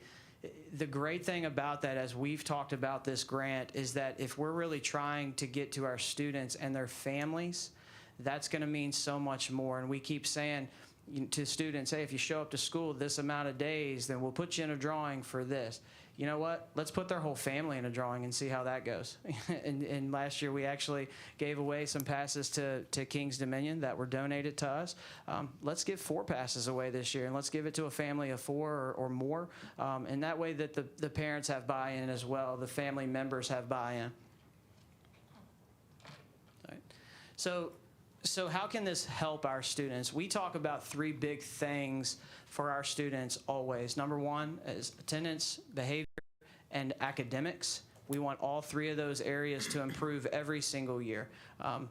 We don't have 100% attendance. We don't have a 100% behavior rate, whatever that would look like. And then, certainly we don't have everybody getting all A's. So I think Ms. Thompson said it earlier, but we can always improve. We always have areas of growth. And so I truly think that through this grant and partnering with our community organizations, but also partnering with families, I think we can get more buy-in from our community and buy-in from our families to help our students achieve those 3 things.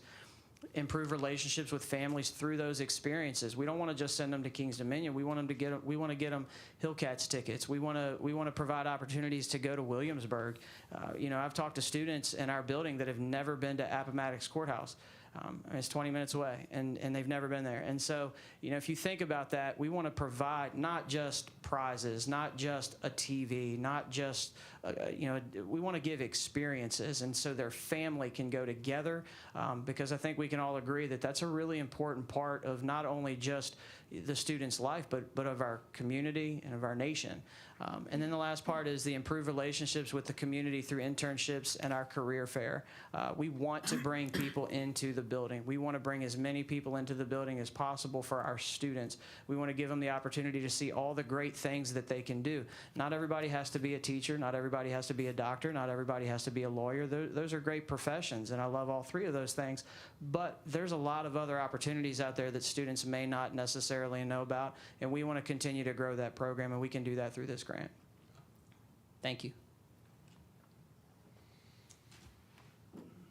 A couple things I forgot to mention. One, I think that I'd like to highlight is that parallel to the continuous school improvement plan that we do academically, we're going to be progress monitoring throughout this process and figuring out what's working well, what do we need to do differently, so that we can truly try to meet needs and be as successful as possible, so that we can see those outcomes we want to see, the improved scores, improved attendance, that lower chronic absenteeism rate. So, and the other thing is that it's vital. I feel like it's very important for me to get feedback from people on their ideas about what's going well in Amherst County High School, what is not. And so I'm going to be putting out information about a focus group, and I just encourage people to sign up. I really want to hear from everyone about what you feel like is going well, what we can do differently that will be helpful, what's missing, so that we can truly maximize the impact of this opportunity we have. And if I may add, they mentioned the community speakers, so I've been doing a little homework myself. So Congressman Bob Good will actually be at the high school on September 6th in the morning at the 6th. I've been talking with our local new J&D judge, Judge Butler. He wants to really get involved with our schools and come speak to students in the government classes. Lyle Carver, come attorney's office, he's going to come in and speak to our classes and so forth. So we're trying to get those community people back into schools. But Congressman Good has, his aide has stated he will be here on the 6th. She confirmed the date. So he'll be here. I'll give you more as that gets closer. So anyhow, so we're working on that as a division as well. Any questions for Ms. Mullenkamp and Mr. Crawford? Well, first I'd like to thank them both. This has been a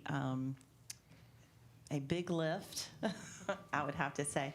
But I believe we truly, Amherst got this grant because of the leadership of Dr. Wells starting to show up Amherst and Team Amherst, and there was a really good foundation in a day of giving, and they saw that we were trying things, and the more we were trying and the funding just needed to be available.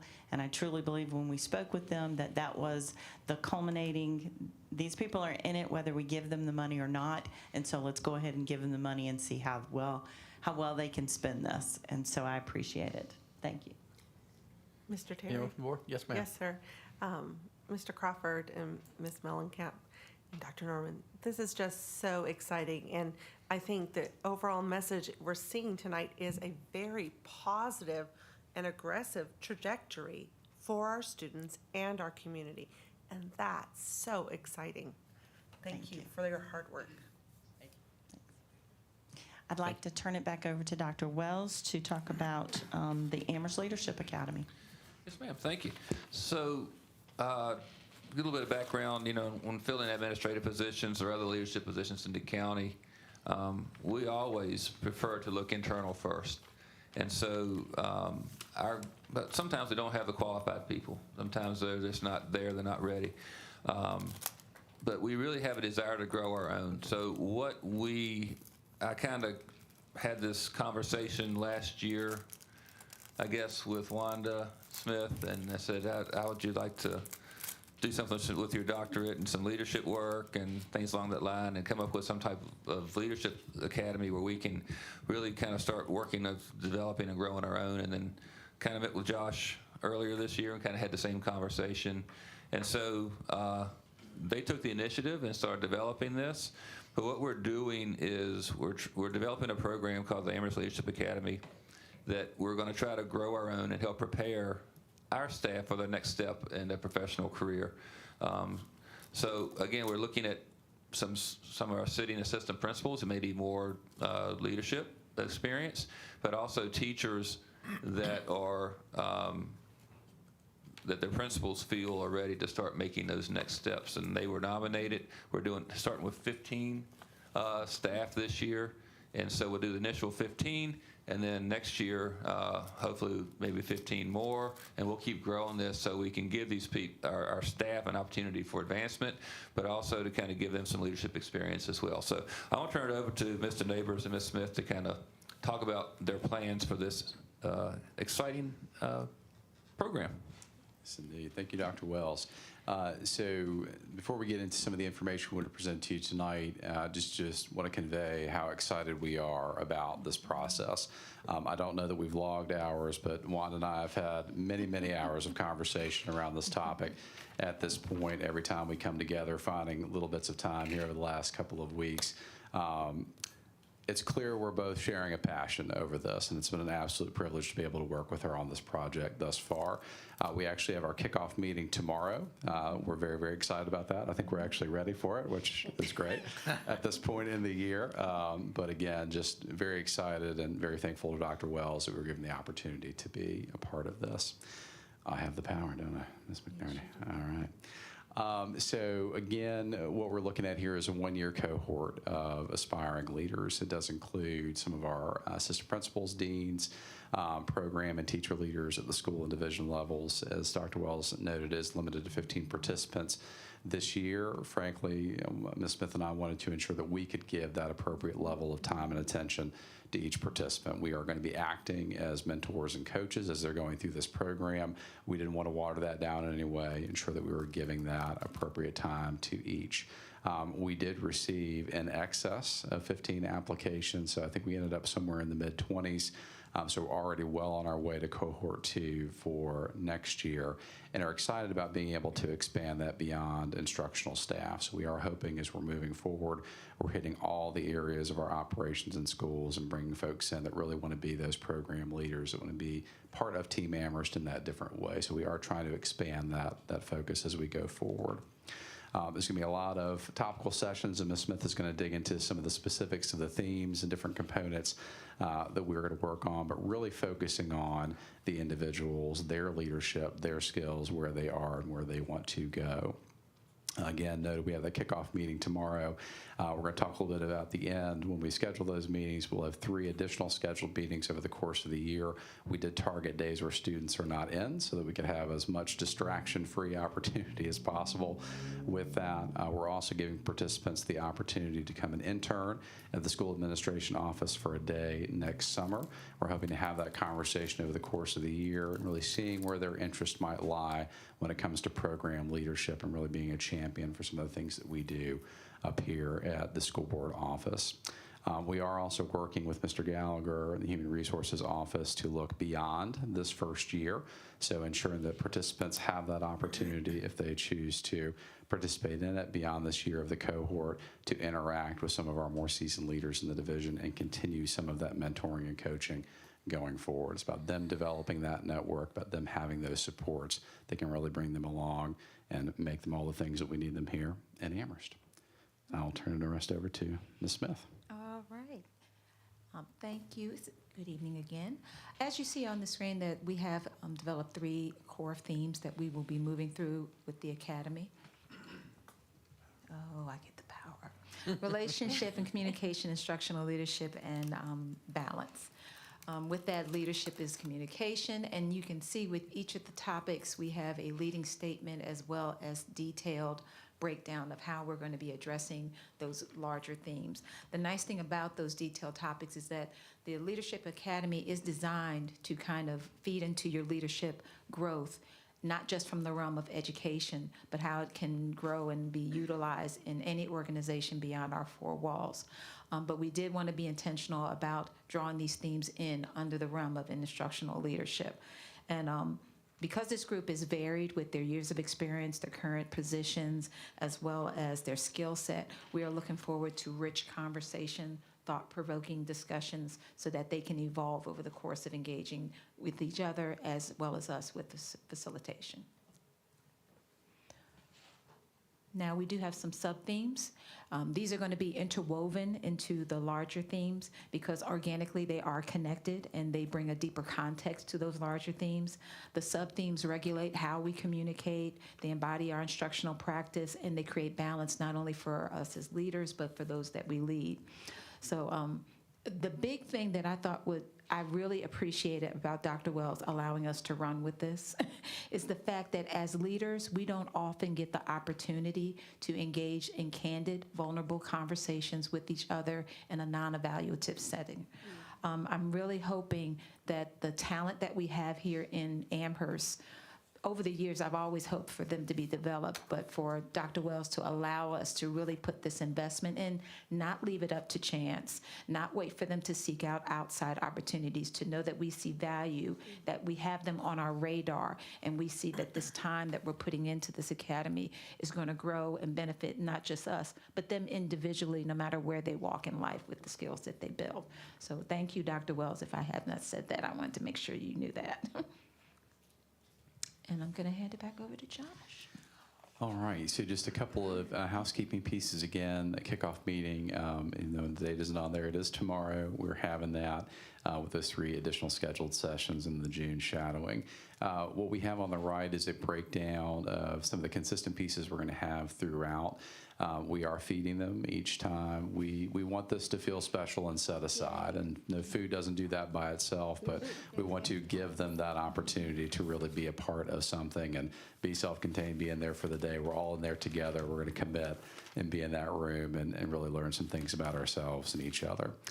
We are going to have some consistent leadership concept studies. We actually had them do some pre-work in advance of tomorrow's meeting, collected a little data related to their areas of strength, their preferences when it comes to how they lead change, how they influence others. All of that data has been pulled together. I will tell, and I was talking to Wanda earlier today, I've been having some geek moments this week going over that data. It's very exciting to see that and knowing these individuals as we do. It's just going to be some awesome conversation tomorrow about what that means for them as leaders and where they're going to go, but trying to weave that throughout and make sure we're coming back to that data consistently as they're building that personal brand and having those conversations. There's going to be a big emphasis on reflection and portfolio building. We want them to come out of this with something very real and material that they can use as a reference going forward. We have talked to Dr. Wells about having a guest leader speaker series throughout. So at each meeting, we're going to have a guest leader either from the division or from the community that can come in and talk to them about their personal brand of leadership. Our first guest leader is Dr. Wells. He'll be joining us tomorrow for that to talk to our folks.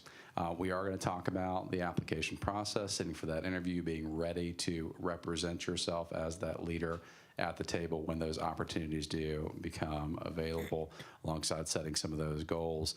And an important structure for us is accountability partners and coaches. We want them to be working collaboratively with each other, picking out that accountability partner that they can be on this journey with, and then the coaching that myself and Ms. Smith are going to be engaged with each of them. Really trying to make this a comprehensive experience for them and get them to a spot where they understand what they need to about themselves and really take the reins of those future leadership opportunities. We'd be happy to answer any questions the board might have with that. Board? Looking forward to it. That sounds good. Okay.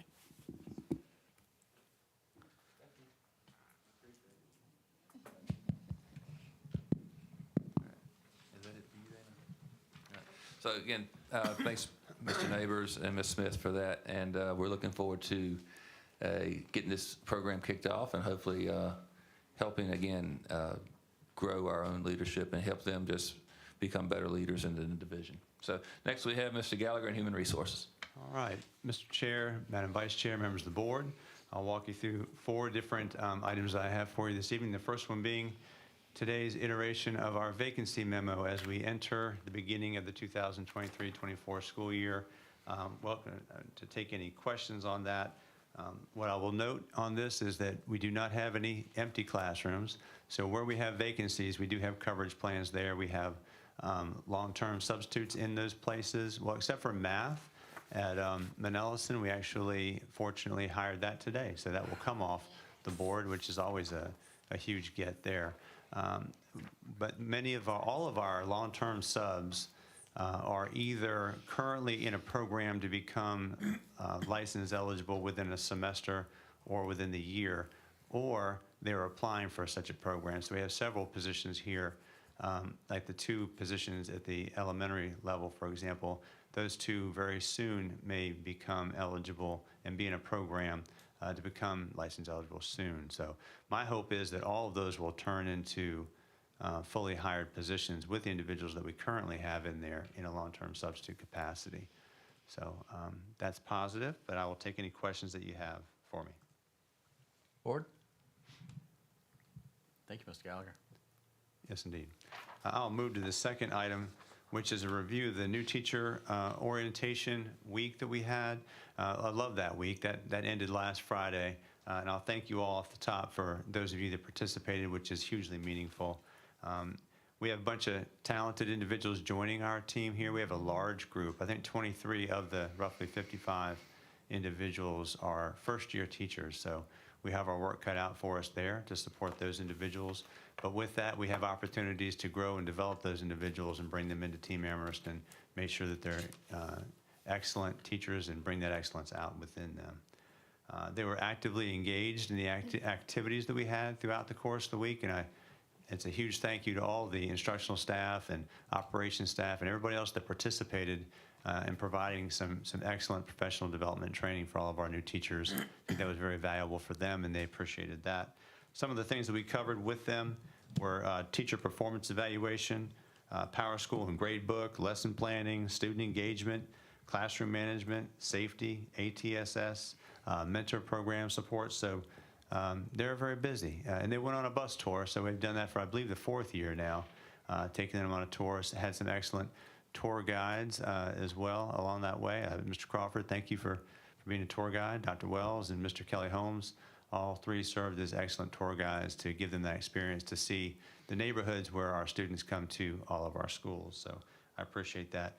But most of all, I just wanted to review that and tell you all thank you for being present, especially at the new teacher breakfast on the first day we had, and of course the new teacher luncheon, which I felt was excellent and fantastic. And you all showing up and your support for them, it really does matter. So thank you for that. And if you have any questions about the new teacher orientation week or process, I'm happy to answer any of those. Board, anything for Mr. Gallagher? Okay.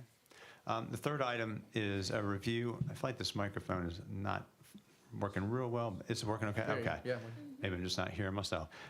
Is a review of our Amherst County Public Schools emergency paid sick leave, some data from last year to review, the number of employees over the course of each month who actually tested positive and received emergency paid sick leave that we provided for them. If you remember last year, they could receive up to 10 days of emergency paid sick leave to cover some of those periods of quarantine.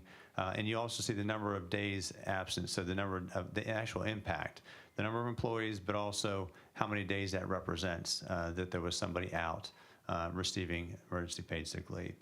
And we wanted to give you some data to look at that and compare it to the previous year, which we certainly had a higher occurrence during that year, more substantial than the past year. It did dissipate, and particularly last year, it began to dissipate. And you can see a little bit in March, but really April through June, it really tapered off moving forward. As far as cases being present in the use of the paid sick leave, whether or not that's attributed to people not testing or whatever was happening, it definitely fell off. There wasn't a need to use the emergency paid sick leave benefit. But I know, and I believe, Ms. Berg, you would ask for some data on this and whether or not we should consider reactivating that or putting that back into place for the coming school year. And that's certainly up for debate and consideration. And Dr. Wells, I don't know if you want to talk about the prevalence and the new data out there at all as far as potentially increases in COVID and what's happening. But this is all for your information and discussion as to what you might want to do as far as putting that additional support in place for employees if you so choose.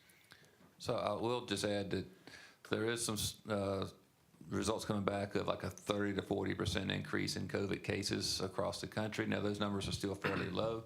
There is some increased hospitalizations because most people that are testing right now are those who are sick enough to be in the hospital. So you are seeing some increases in hospitalization, but nothing to the point of where it was, last year or the year before.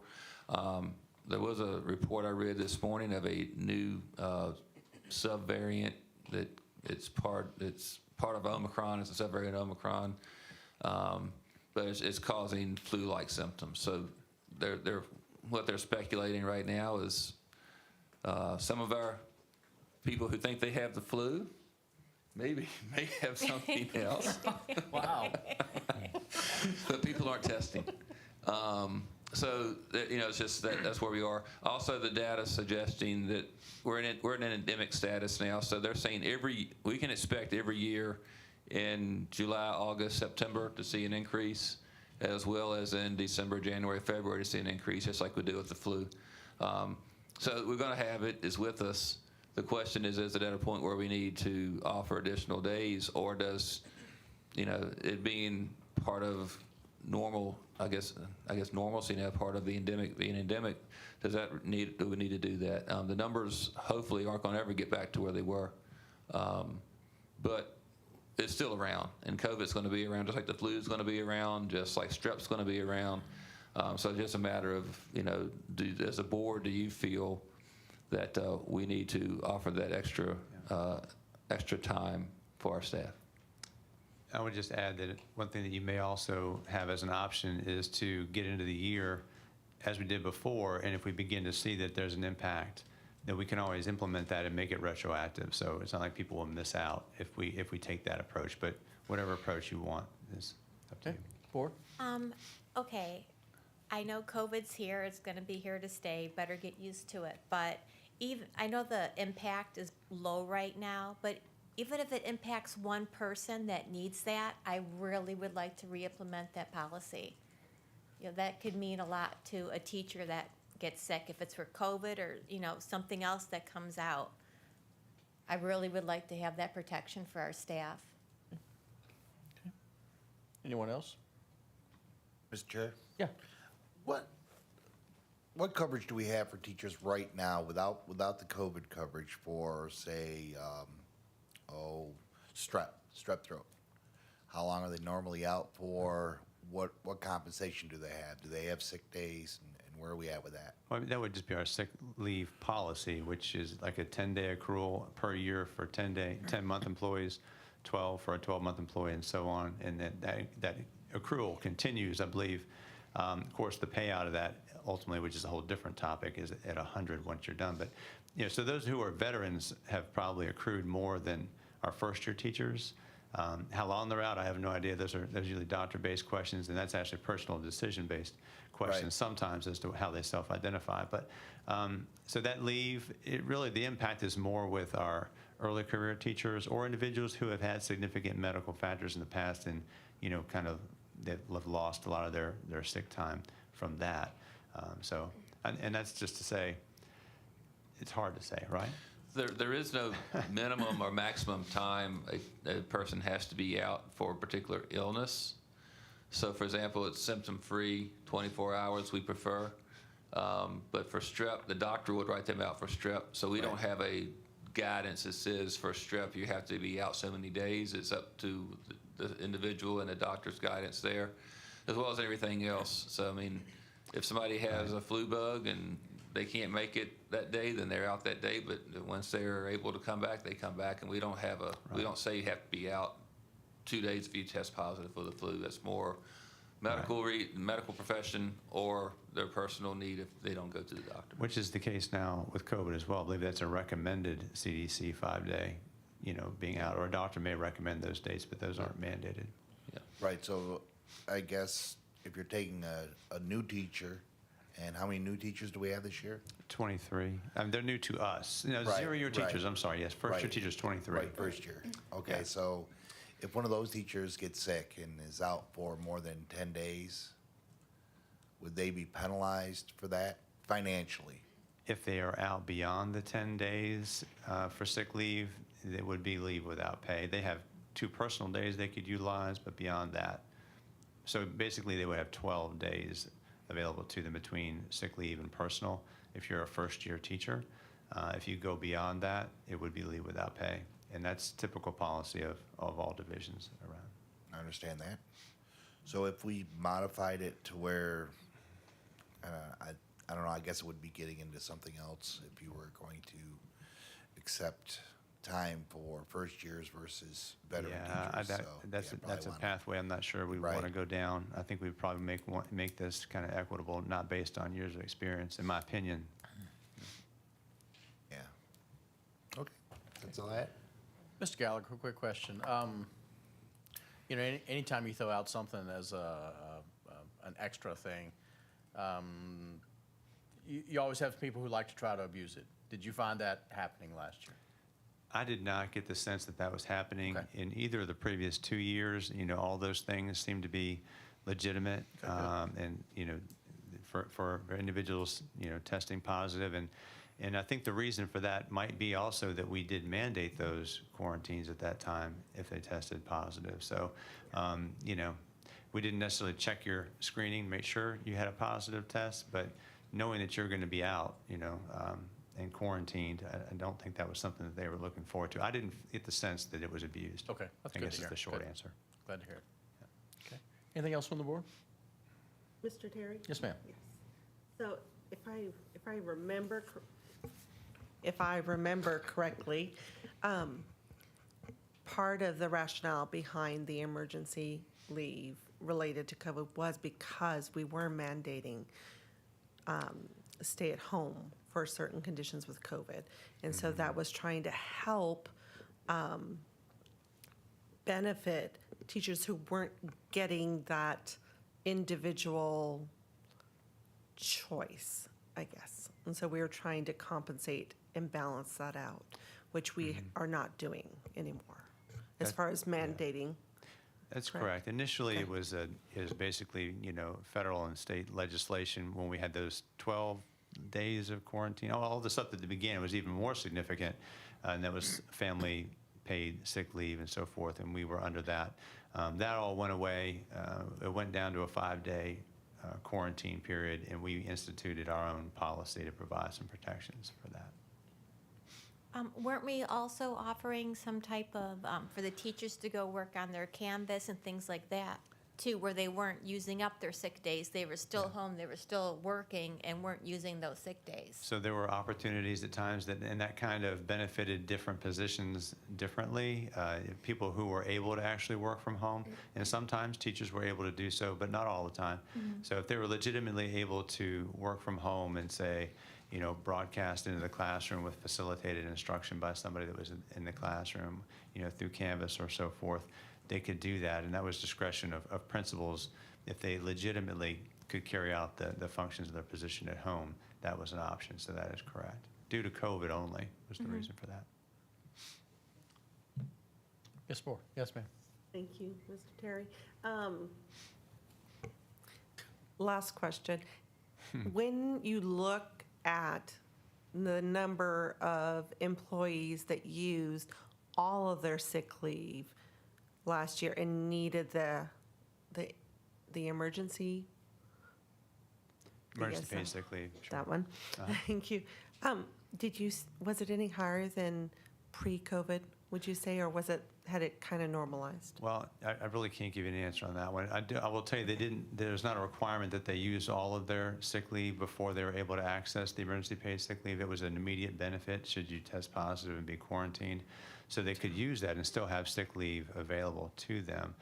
There were only a handful of situations over the past 2 years where individuals had no leave and were being impacted.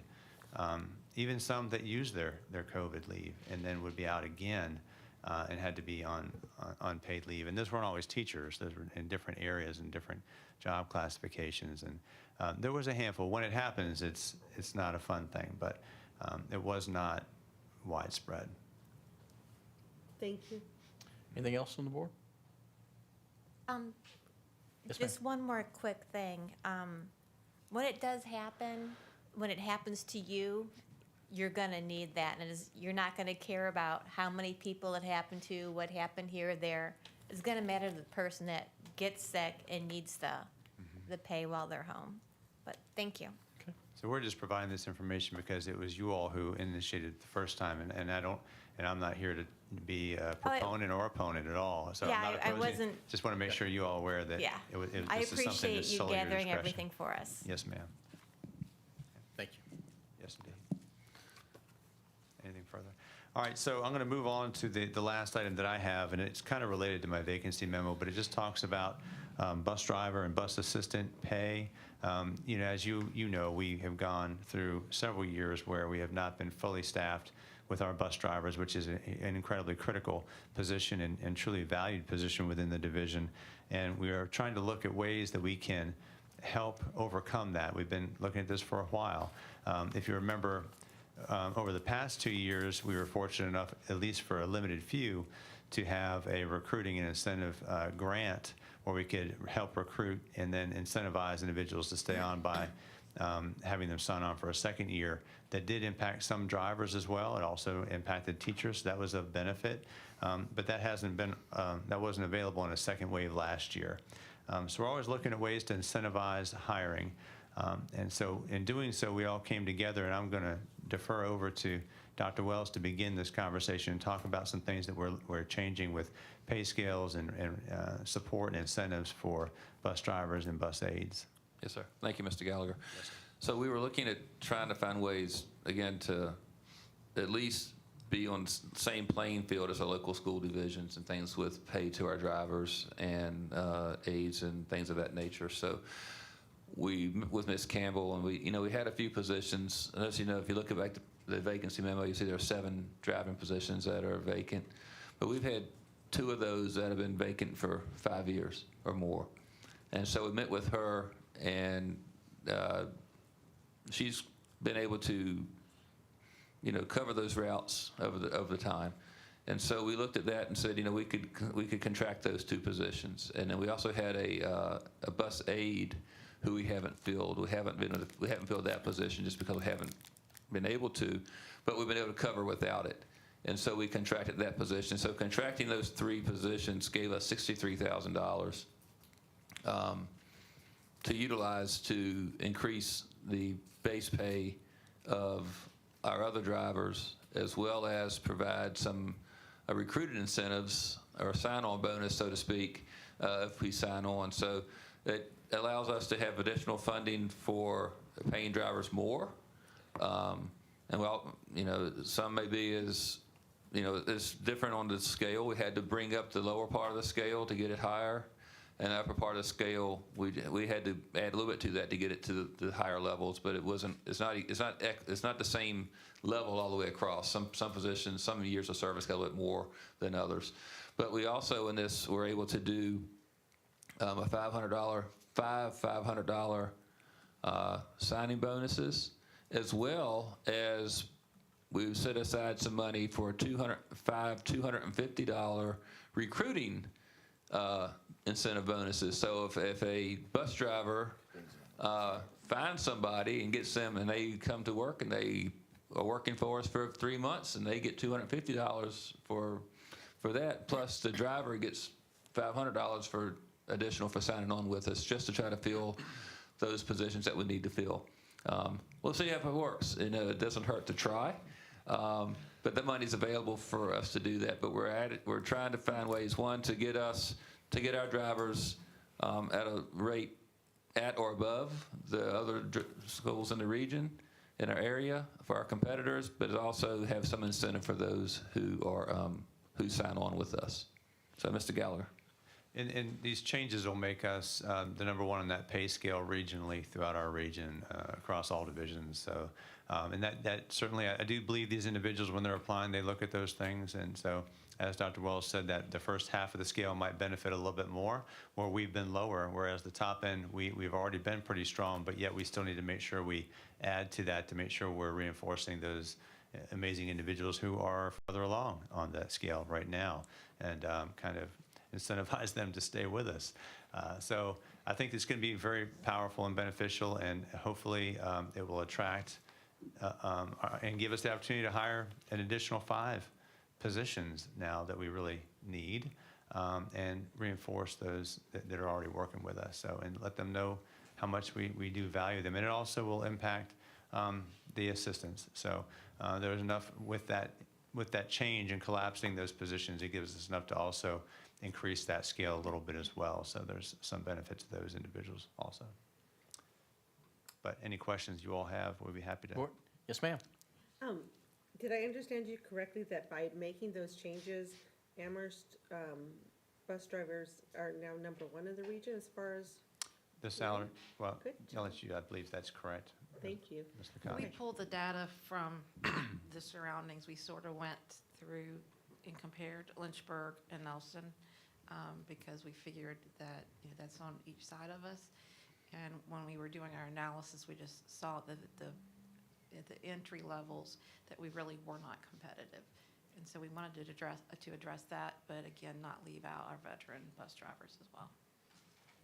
But yes, the revised one would put us ahead or equal with those localities. Great. Thank you. Board, anybody else? Yes, ma'am. I'd like to go back one really quick. When it comes to the extra 10 days for the staff, could we maybe just bring up the old policy and have it at our next meeting to possibly vote on? Absolutely. Can bring that forward. And I'll share that with you in advance of next meeting, so you'll have some time to reflect upon it. All right, thank you so much. Absolutely. Board, anything else? Thank you, Mr. Gallagher. All right, thank you all. Moving on, Dr. Wells. All right, so next I think it's superintendent matters. That's you, man. So I get to speak some more. First, convocation. We had I thought it was a good convocation. I don't know how good the speaker was, but I thought that having everybody together was a pretty good day. Breakfast had a good time at breakfast, and I want to thank Ms. Thompson and Ms. Ligging for their remarks at the convocation. Mr. Terry, sorry you couldn't be there. I know you had other places you had to be, so. I would have much rather been there. Yes, sir. So, but we do appreciate that, and everybody who was able to be there. Thank you. And I thought it was a good way to kick off the school year. Teacher work week overall this week's been going well. Feel pretty good about everything I've been observing. I was being out into all the schools at least once. I didn't make it everywhere yesterday because I had some other meetings that were going on during the open house, but I was able to get in a lot of the schools this week. Then open house was yesterday. Very positive. Everything I've been talking to parents, talking to staff, everybody was very positive about the day. Had great turnout at all the schools, some maybe more than they were anticipating. But we had some great turnout at the schools, and you know, a lot of smiling faces, a lot of students very excited about being back in the buildings, and it was great to see that as they walked around the schools. Transition Day is coming up on Tuesday the 15th, and that is for our for secondary it's from 8 to 11, and from elementary it's 9 to 12. But those are for our rising 6th graders and rising 9th graders at secondary, as well as any students who are transfers in as a 7th grader or a 10th grader. And if elementary is our pre-K and K, and any first grader who was transferring in who's not been in the school, and they can come in and kind of go through their transition day. And the first day of school is the 16th. Hard to believe we're there. I'm glad we're there, but it's coming on quick. But going around the buildings, hopefully you've seen this as well, that it seems very positive in the schools, and there's a lot of good work going on so far this week, and we're looking forward to a great school year. Any questions on that so far? Board? Yes, ma'am. I was out in the schools yesterday with my daughter, and our teachers are so positive, and they're so excited to move forward. And I actually signed my first opt-in for my daughter for class. And I was speaking with the teacher, and she said a lot of the parents actually appreciated it, because they're not going to be blindsided with anything. Nobody's going to accuse anybody trying to, hide anything or surprise them. They all knew. No issues signing it, so that worked out really great. But our teachers, all the staff, librarians, everybody's so positive and happy moving forward. The kids seemed great in the hallways. Little incident outside, needed an ambulance, but Yeah. Somebody besides overheated. that, we were all good. So, but again, thank you, Ms. Berger. I think it was a great day yesterday. We're looking forward to Transition Day on the 15th, looking forward to the first day of school. I would encourage you, if you can, on Transition Day and or the first day of school, if you want to come out and see what's going on, you're more than welcome. Just kind of give me a heads up where you're going to be, so I can let the principals know that you're going to be walking around, not to get nervous that you're there, but that you just want to come out and see what's going on. So, and we're going to make it to all the schools those 2 days. I can't tell you what time I'll be at each school yet, but we'll be at all the schools those 2 days, just checking on everybody. I did this today. We did a interview with WSCT on the first day of school, and they're going to air some things either Tuesday or Wednesday of next week on that, talking about the school safety, buses, and the fact we need to stop for our school buses, and the fact that we're going to be starting school and the Engage initiative and trying to get parents, everybody re-engaged with their school. So I was very pleased to do that this morning. Next, I have the VSBA. There's an Advocate for Education Award, and the board can nominate a board member for that award. So it's up to the school board if y'all want to nominate one of your members for that, you may. But I'll leave it up to you. And if you'd like to take action on it, I think if you're going to, we need to know tonight if you want to nominate someone, because I have to get the paperwork turned in before the next board meeting.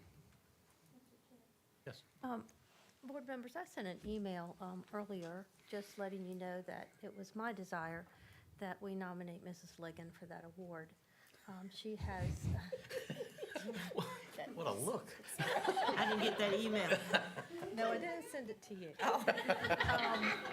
But I just feel like with her legacy here in our county, all that she has given to our schools and our students, in our meetings, in programs, and just one-on-one with our students. She invested her entire life for these kids. So it would be my honor to nominate her if you would so wish. Okay. We have a motion? Yes. That's a motion. Okay. Second? Second. Any discussion? Well, Ms. Ligon, I've only been here a little bit, but I was at convocation, and I think the introduction and the teacher's response to you speaks very highly of your impact on our district. And it's at least half of them were like, screaming Ms. Ligon. So that's a hearty support. You would have thought Elvis went up there. Well, this I will say, Mrs. Ligon has a heart for our students like not many people that I've seen in my lifetime. So thank you, Ms. Ligon, whether you're nominated or not. Well, I think we vote on this. So you have motion? you have a I've made a motion and a motion. second, so you need, So all in favor? Aye.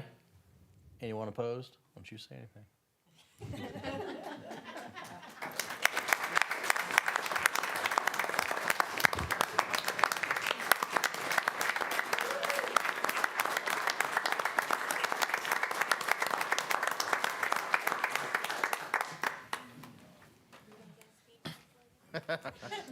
so we'll complete the necessary paperwork on that and get it submitted. Ms. Ligon, I may need just some bio stuff on you for this, but we'll be in contact with you regarding that. So congratulations and thank you. All right. The next on my list is conflict of interest training. This is just a reminder that you were sent an email around August 1st regarding completing the conflict of interest training. If you open that email, you'll see an embedded link to the conflict of interest training site, and by code, you're required to complete it. So. Thing's long, too. It is. I apologize in advance, but I just want to remind you of that. Okay.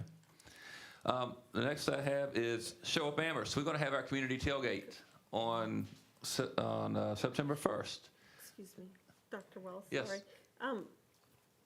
Do we have to go through that link, or can we get that training through another organization? Because I think there are a couple other organizations offering that. If you let me know where you're looking, I will just check with them to make sure it's Okay. verified training, because there's been some discrepancy on what is verified and what is not. Thank you Okay. very much. Yes, ma'am. Thank you. So our Show Up tailgate, again, is part of our community involvement, is part of our Show Up initiative, it's part of our Engage initiative. It all kind of ties together. We're going to do a community tailgate on September 1st. It'll be around 5:30 to 7 for the football game. It's our first home football game. We'll have it in front of the school at the outdoor classroom again, and it is open to the community. I would ask you to come if at all possible. If you'd like to come get a hamburger or a hot dog and whatever else we're cooking, and just be there to engage the community. So again, that'll be prior to the first home football game against GW Danville. And so we're hoping to have a good turnout, and we invite not just those in here, but anybody listening to come out and join us. We will be sending out some information regarding RSVP next week, but you don't have to RSVP. We're just trying to get a rough idea of how much food we have to prepare. And so, but anybody who's driving down Lancer Lane and wants to come get a hamburger or hot dog or just hang out with us a little bit, they'll be more than welcome to. So, but that'll be on September 1st. So hope everybody has their burger flipping skills ready. Gary, you and I will be flipping Tim probably flipping a few burgers that afternoon. But it'll be a good evening and a good way to re-engage with our community. Questions or comments? Board, anything for Dr. Wells? All right. Thank you, sir. So the last thing for me, really two more things. One, I guess I need to say this because Dana handed me this note, that currently we're at 87% completed registration. So we need to be 100% completed registration prior to the first day of school if you want your student to go to school the first day. So please go through and complete the registration process. You can do it online, you can come to the schools, we'll help you, but we need you to complete the registration, parents to complete the registration process for their students. And then the last thing for me is dealing with the construction project. This is assuming the county agrees to take on more debt and so forth at the Board of Supervisors meeting next week. If they do, we will need to hold a special, the paperwork's due to the VSPA, which is the ones who do the loans, on the 14th. Our next board meeting is the 14th. So therefore, I can't get it to them by the 14th if we're meeting on the 14th. So depending on how things go on Tuesday, I may be requesting we hold a special meeting on the 7th to take care of that that's Thursday the 7th, to take care of that.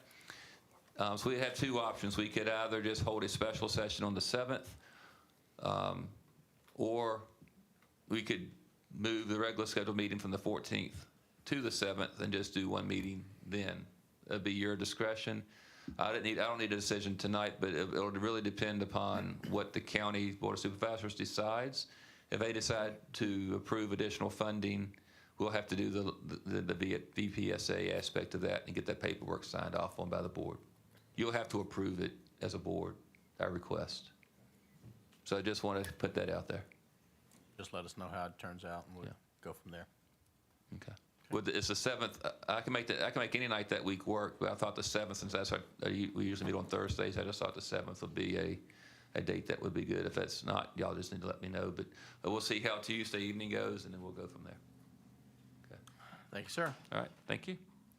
That's all I have, unless there's any questions. Board, anything? Okay.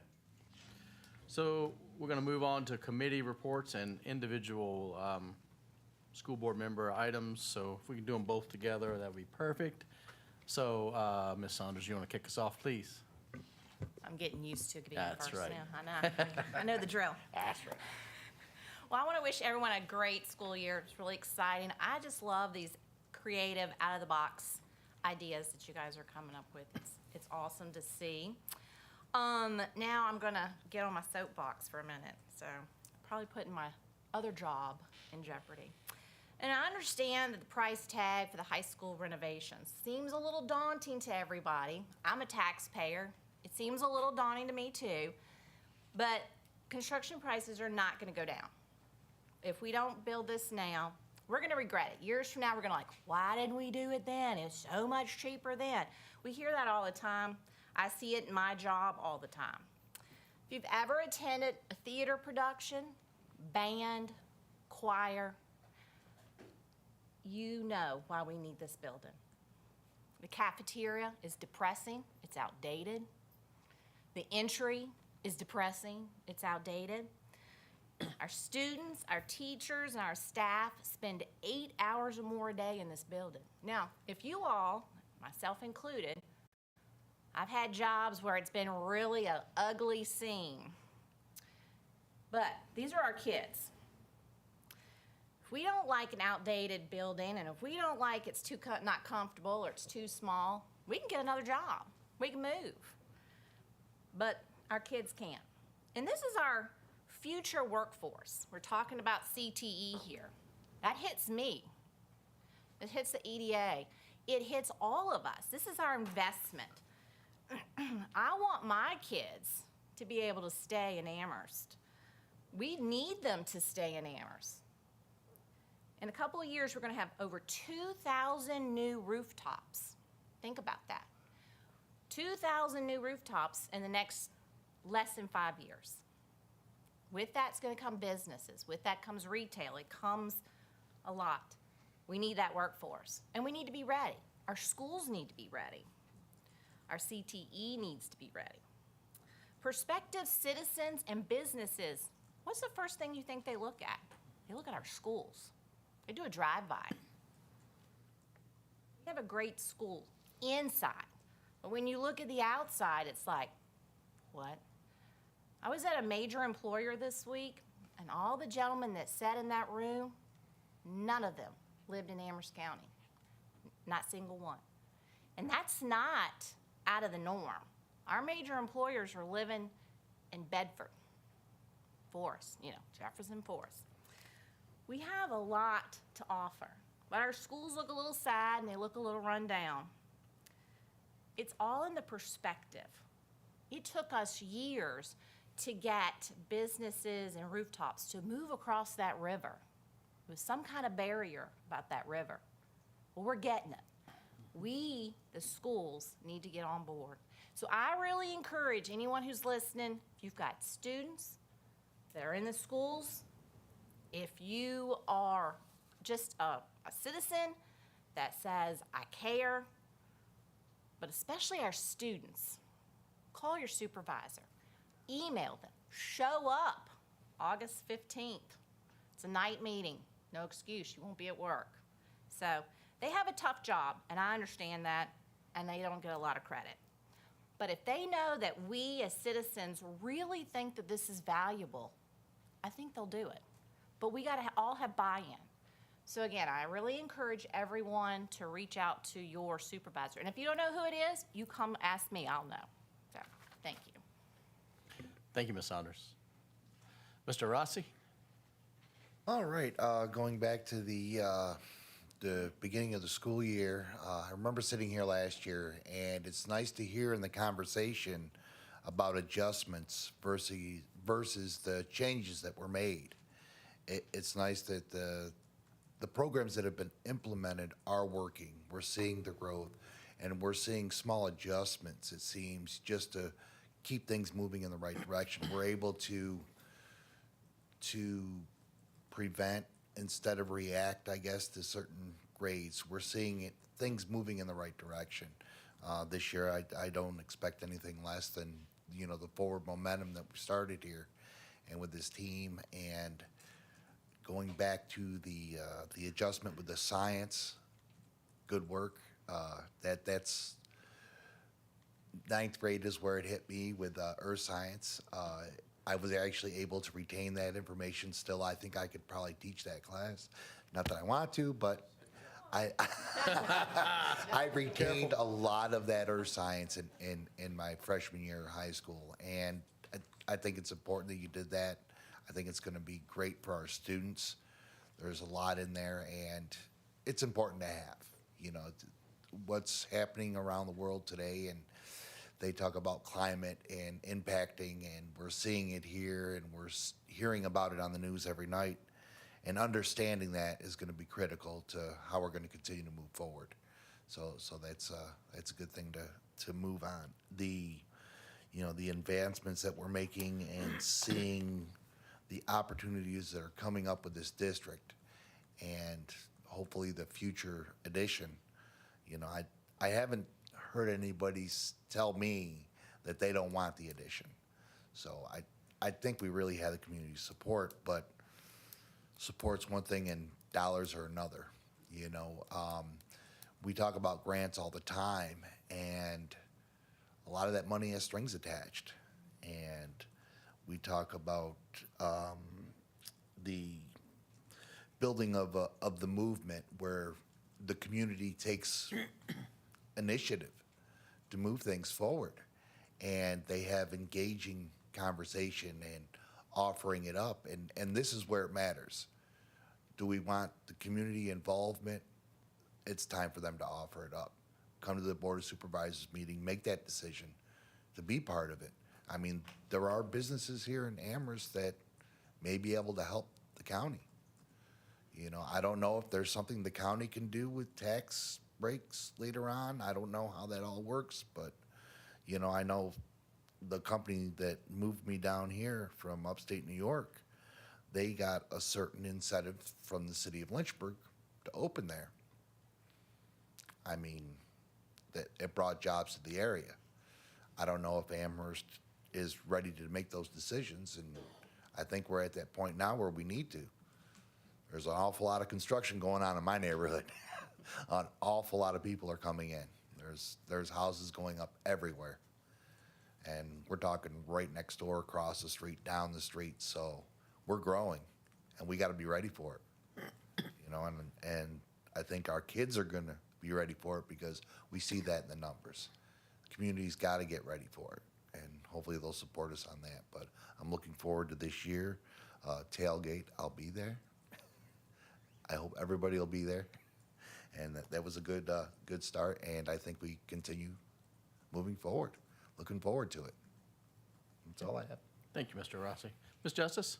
Thank you, Chair. Well, I went to Board of Governors School this past week for our board meeting, and some of the changes there are, instead of partnering with CVCC, they're now partnering with University of Lynchburg, which is a very positive relationship. I believe that will give our students a broader transferability and a higher quality, I think, of coursework on the university level. We also, Amherst, one of our students, our Gov School students, got the Faculty Award of Excellence, Nathan Neblett, and he's attending ODU, Old Dominion. And I was told by Dr. Smith that that is like the scholarship for the students, and Amherst got it. So that was really exciting. Maybe not so exciting was that the student enrollment costs will likely go up next year. It stayed steady for a long time, over a decade, and they're looking at probably raising it. And Amherst had 5 places that weren't filled. We only had 11 applications this past year. So that was startling. It was startling. So one of our senior students' positions were all filled except for one who transferred out. But the biggest thing was just it was like half the number of applications. So it's not that the awarding was different, it's that our wait list wasn't as long. So when students made choices to go elsewhere, because we have a lot of great programs right here in Amherst that they don't have to travel for. So that's, Dr. Smith felt that it was just kind of a COVID-ish type thing, but we should probably talk about that. Do we need that many spots or not? So it was a very positive meeting. Other than that, I got to go to the open house at Central Elementary yesterday, and it was just awesome. I got to visit the 5th grade and 4th grade wing, and got to visit with Ms. Weir and the reading, and Mr. Thompson with math, and Ms. Capricini with the science and history. And I think the 2 things that stood out to me was they were explaining to me how in the afternoon they rotate between those 3 classrooms with their students, which allows a greater amount of time for students to spend on these core subjects, and also allows a certain amount of flexibility for students who need more time to get that without disrupting their school schedule. So that was just, as an educator, that was really exciting to me to see that flexibility. I also got to visit the autism room, which was unbelievable. All I can say is that's a club you might want to visit. It's really cool. And the instructors there were phenomenal.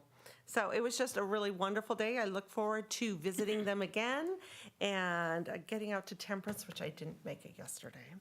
And looking forward to Transition Day. And I'm very excited about this school year. Thank you, Ms. Justice. Ms. Byrd? Turn my mic on. Thank you. First of all, I would like to start off with some sad news. We actually lost one of Amherst's best at the end of last month, and Mr. Hopkins, when he passed. And I know I spoke with you, Mr. Terry, earlier. I'd like to look into possibly next month on what we could do to possibly name the Amherst Education Center after him. We can talk about that. I've also reached out to the family, and they plan on they couldn't make it here tonight, but we're going to try to have them come in September so we can recognize the family as well. And we can have discussion on that. There's some policy involved in there, so we'd have to kind of have some conversations regarding policy. I've never met him, but the things I've heard about him throughout the community, he's going to be greatly missed. He was a great impact on everybody's lives here in Amherst. And also, I would like to say, thank you again for Sam that comes out and speaks with us every month, and his encouragement and recognizing how great Amherst County schools are, and the whole community as a whole. We all work together. We all care about one another. And I got notes all over. I apologize. A big thank you to Manelison Fire Department for their school drive we had over the weekend. I was able to see Sam there. A lot of our candidates from both sides of the aisle were there. We all had fun. Dr. Wells showed up, gave up some stuff. How many boxes did we bring in then? There was a lot. It was 5 pretty good size boxes? They were heavy They were heavy boxes. boxes. So they were, yeah. I don't know how much in supplies. We also had some cash donated too, around $400 in cash that was donated as well. That was a great time. And also for the Manelson Fire Department, they are also hosting the Amherst County First Responders Softball Game, and that is on the 20th at 2 o'clock. And all those proceeds will also benefit the school. So if the community can show up, yeah, our little theme, show up Amherst, show up to the softball game, get out there, support our school that way, have a good time with your family. I also want to say thank you to Dr. Norman and her education team for putting everything together for us, all that data you dig through and organize. It's really appreciated. Going through here. To Dr. McGinnis for putting everything together and doing the whole summer school. Greatly appreciated. Hopefully next year we'll be able to have more funds, make it bigger, and get more kids caught up more. And also for Mrs. Mellencamp and Mr. Crawford for all their work and the school community grant. Another great thing going on in our school. And and thank you for the buses and the incentive for our bus drivers and everything. I have a soft spot for our bus drivers, and anything we can do to fill those slots and get our kids safely to and from school is appreciated. All right, thank you so much. Thank you, Ms. Berg. Yes, ma'am. Ms. Ligon, would you like to go next? Just quick.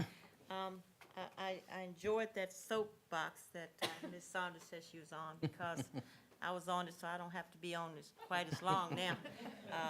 But I've just been thinking about this ever since the Board of Supervisors meeting last week or so.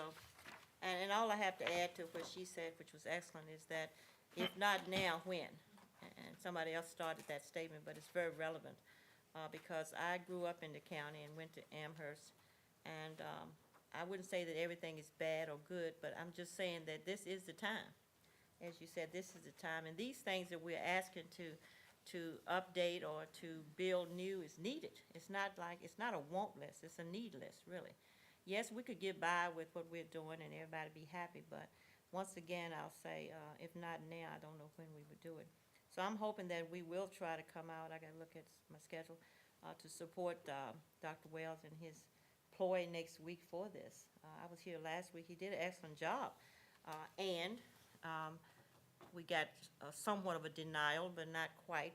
We understand this funds, summary of the funds is not good, but I think it's a great idea to contact our Board of Supervisors in our division prior to this meeting and let them know how we feel. They might be listening tonight. I think they know how we feel. So I was just looking here at, we want to cut something out or we want to do something later, but once again, there is no other time. The softball fields, the baseball fields, the things that we need. We hosted a state tournament here. It was excellent, but there were some things we could have had better. It didn't have anything to do with the game, but there are just things that we need when people come to visit us. And I agree, the cafeteria for sure. I think that's the way it used to look. Yeah, a few moderation. But, so I'm just throwing that in there, if not now, when. And then to be quick, everything tonight is excellent. We are on, oh my goodness, it is some work to be done here. Like I said the other day, the captain has told his army what he wants. And we just got it all right here. So just have a good time, and everybody's working hard. This Leadership Academy has struck me. I've always thought about growing your own, because people come to work with the intention, I hope, of moving up. And if they're an assistant of something, then hopefully they want to be not the assistant forever. We hoping that, and it's not, this don't pertain to you, Dr. Wells. I'm not trying to move you out yet, but what we want to do is, when the time does come for things to be moved up, people are ready. And you don't have this, you're not qualified. You've been working here for 100 years, and you've been an assistant for 100 years. So this is going to be great. I'm excited of you guys out there doing all this. So we're just going to have a good time. I didn't get out personally yesterday. I had something else come up. But my grandchildren had great days. They come home and told me every teacher they had and everything they needed for me to buy. so everybody's good. Everybody's good, but it was a great day, middle school, high school for some of them, and so I'm excited about going out. Now, I'm missing one important thing up here, unless I've overlooked it. Joey? He's sitting right there. Just saying. You know, football is just around the corner, and I need to get in. I mean, I can pay, Joey, but you know, I was just looking through all of these good budgets and everything, and this is all good and well, some academies. But I said, now, you know, I don't see my football pass. I texted him You already. texted. That's just a little fun. And as I close, thank you all. Abby, I thank you for nomination. I'll talk about you later. But I don't take things for granted, you know, and I'm not gonna cry yet, but I appreciate it, and I promise to live up to that as I finish out my terms if I'm elected again. But I have a good time, you know, have some fun. There have been some stress moments now, but the good times outweigh the stress, so thank you for that. Thank you so much. Now, I've learned from you, believe it or not. She's all about the policy. That's not my strength. You know, I'm reading them as she talk about them. I'm like, okay, you know. So we've learned from each other as we have been through this together. So let us just go out and have a good time this year, safety and summer school. Dr. McGinnis, you know, that's close to my heart. Thank you for all that hard work. And Abby said it right. We're going to try to get some more money for you to do whatever it is you need to do, because it looks like it paid off. You know, remediation part and strengthening part. So we just thank everybody. So without further ado, I am finished. And I know I didn't call everybody's name, but everybody has worked hard. We hoping to get the bus drivers up to where we need them to be. I don't know, with that 7, so who is driving? Are y'all driving in them places? Don't ask, I'll be looking for you. You know I am about buses. I go right by them. I go right by them. So, Mr. Terry, you know, I'm not the one, because I go right by the buses. I won't know who's driving them. So, thank y'all for everything. And I'm all, I haven't had any, Laurel, when are we meeting? Yeah. Yeah, but no, we haven't missed it, so I didn't have any report. Now, VSBA wise, y'all have those legislative positions in your possession. So if I don't hear anything, off we go. Off we go. Thank you, Mr. Terry. Okay. Ms. Thompson? Well, thank you. I just want to say thank you to everybody who's come back, the new teachers, the teachers that are returning, all the staff. Just want to say thank you for everything that you're going to do and all the efforts you're already putting in the last 2 weeks, and administrators even over the summer. Want to say especially thank you for the nurses, as they were recognized tonight. They play a vital role with our students.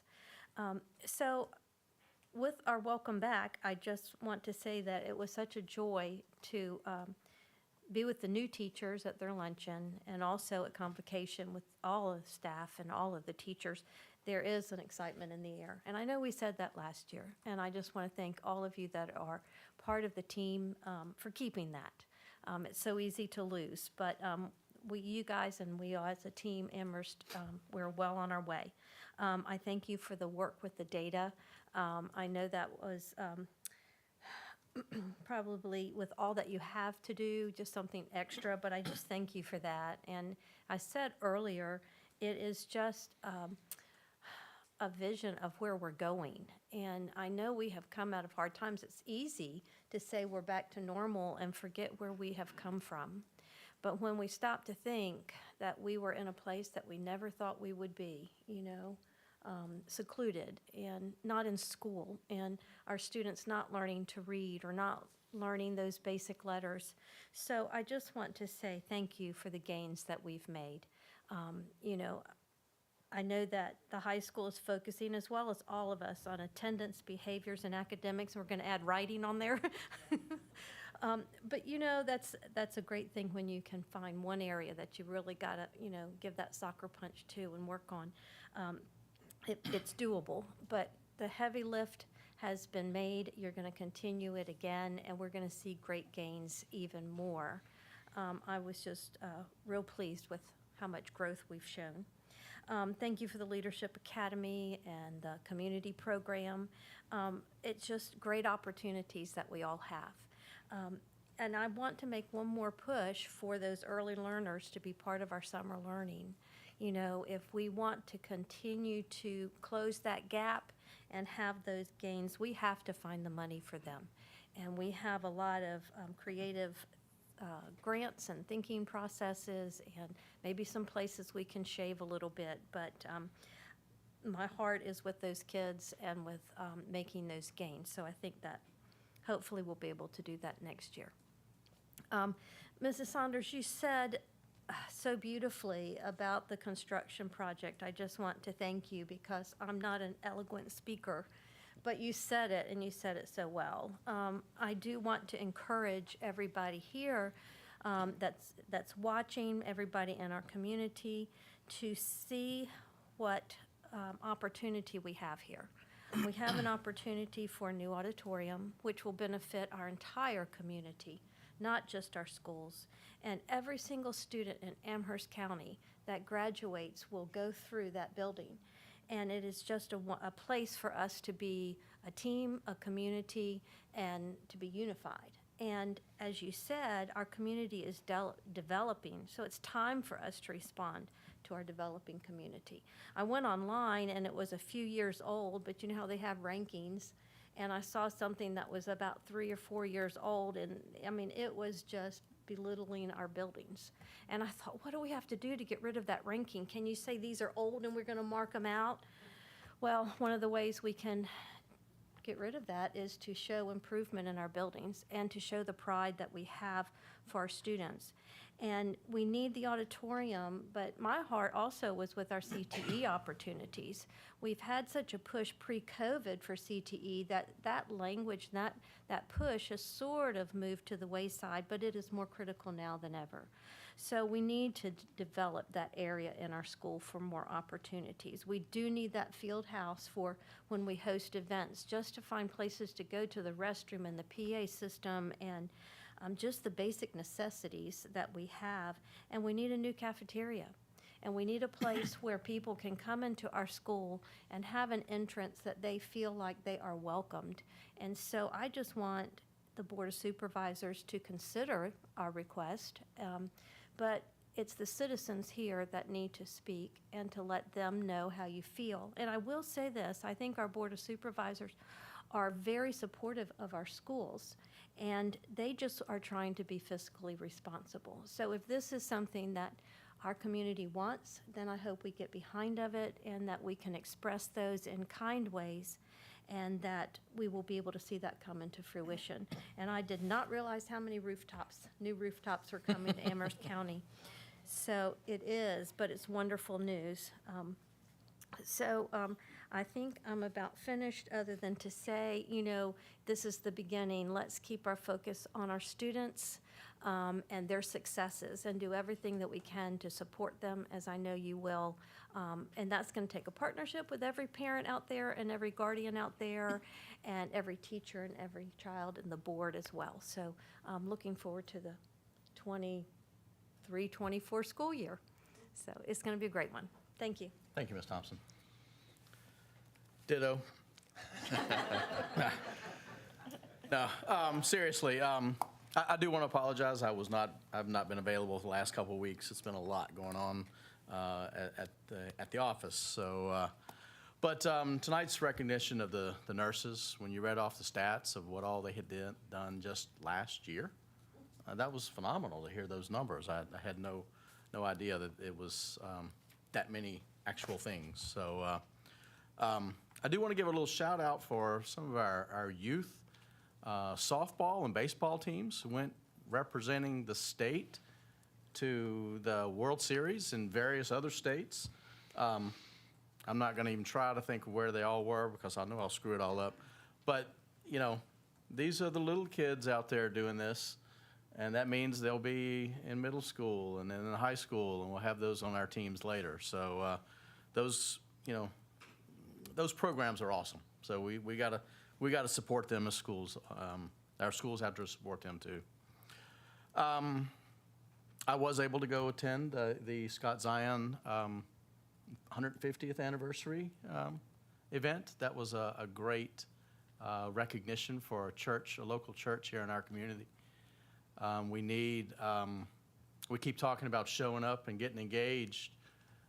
We need our parents and our churches and our community groups to get engaged with our students. We're doing the community school. I mean, we're not just educating students, we're creating great citizens. So when they graduate, if they've been parts of these, church groups and community groups and all the things that are out there, they'll want to stay. Or if they don't stay, they may take the values that we give them now onto another community that needs our values. So all these things are important, and it all ties back to having a nice facility for them to go to. So we tell our parents and community members, hey, talk to your board of supervisors, come to the football games, come to the events, see what's going on, see what needs to be done, and tell the board of supervisors give them your opinion. That's all we can do is give them our opinion. Dr. Norman, you do have a great staff. And, I like seeing the data that comes in, and, you're not just sitting back waiting for the state to tell you where you are. You're taking a proactive and going, hey, you know what, here it is. We do have a few things we need to work on, but here's where we are. And we said later we might see data that shows that some schools might have done better than others. Well, I encourage those teachers and students at the schools that might have done better, hey, collaborate with the other schools and show them, hey, this one really worked. That collaboration goes a long way. And the teachers who might have gone, we had a bad year last year, will get a boost from the ones who had the good year. So, that collaboration just goes a long way. Look forward to all of our new teachers, becoming part of Team Amherst. We are all on the same team. We're trying to create those great citizens. So let's keep up the good work. Dr. McGinnis, thanks for staying flexible. You never know what summer school is going to throw at you. So, I don't know. The Leadership Academy. Like we said, having people who are ready to move into those roles, that keeps them moving up instead of out. And I did have somebody tell me one time he didn't apply for a job because he didn't think he was ready. And I said, you know what, apply for those jobs and show them that you are ready. So we need to prep them, have them ready. That way, like I said, we're keeping them in-house. So, and let's start a new school year. Looking forward to it. The students that I've seen they're kind of dragging a little bit, but the teachers are excited for them coming back. We look forward to it. I don't know. I can't think of anything else. Thank y'all very much. So, we got one more thing, right? All righty.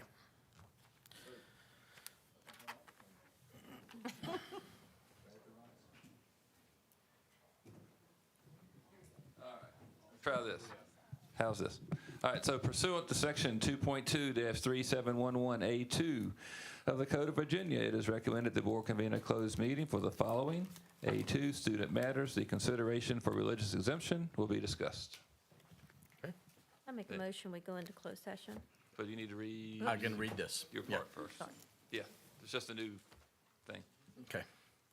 In accordance with section 2.2-3711A2 of the Code of Virginia, I need a motion from the board to convene a closed meeting to discuss the following. A2, school matters. The consideration for religious exemption will be discussed. So I need a motion.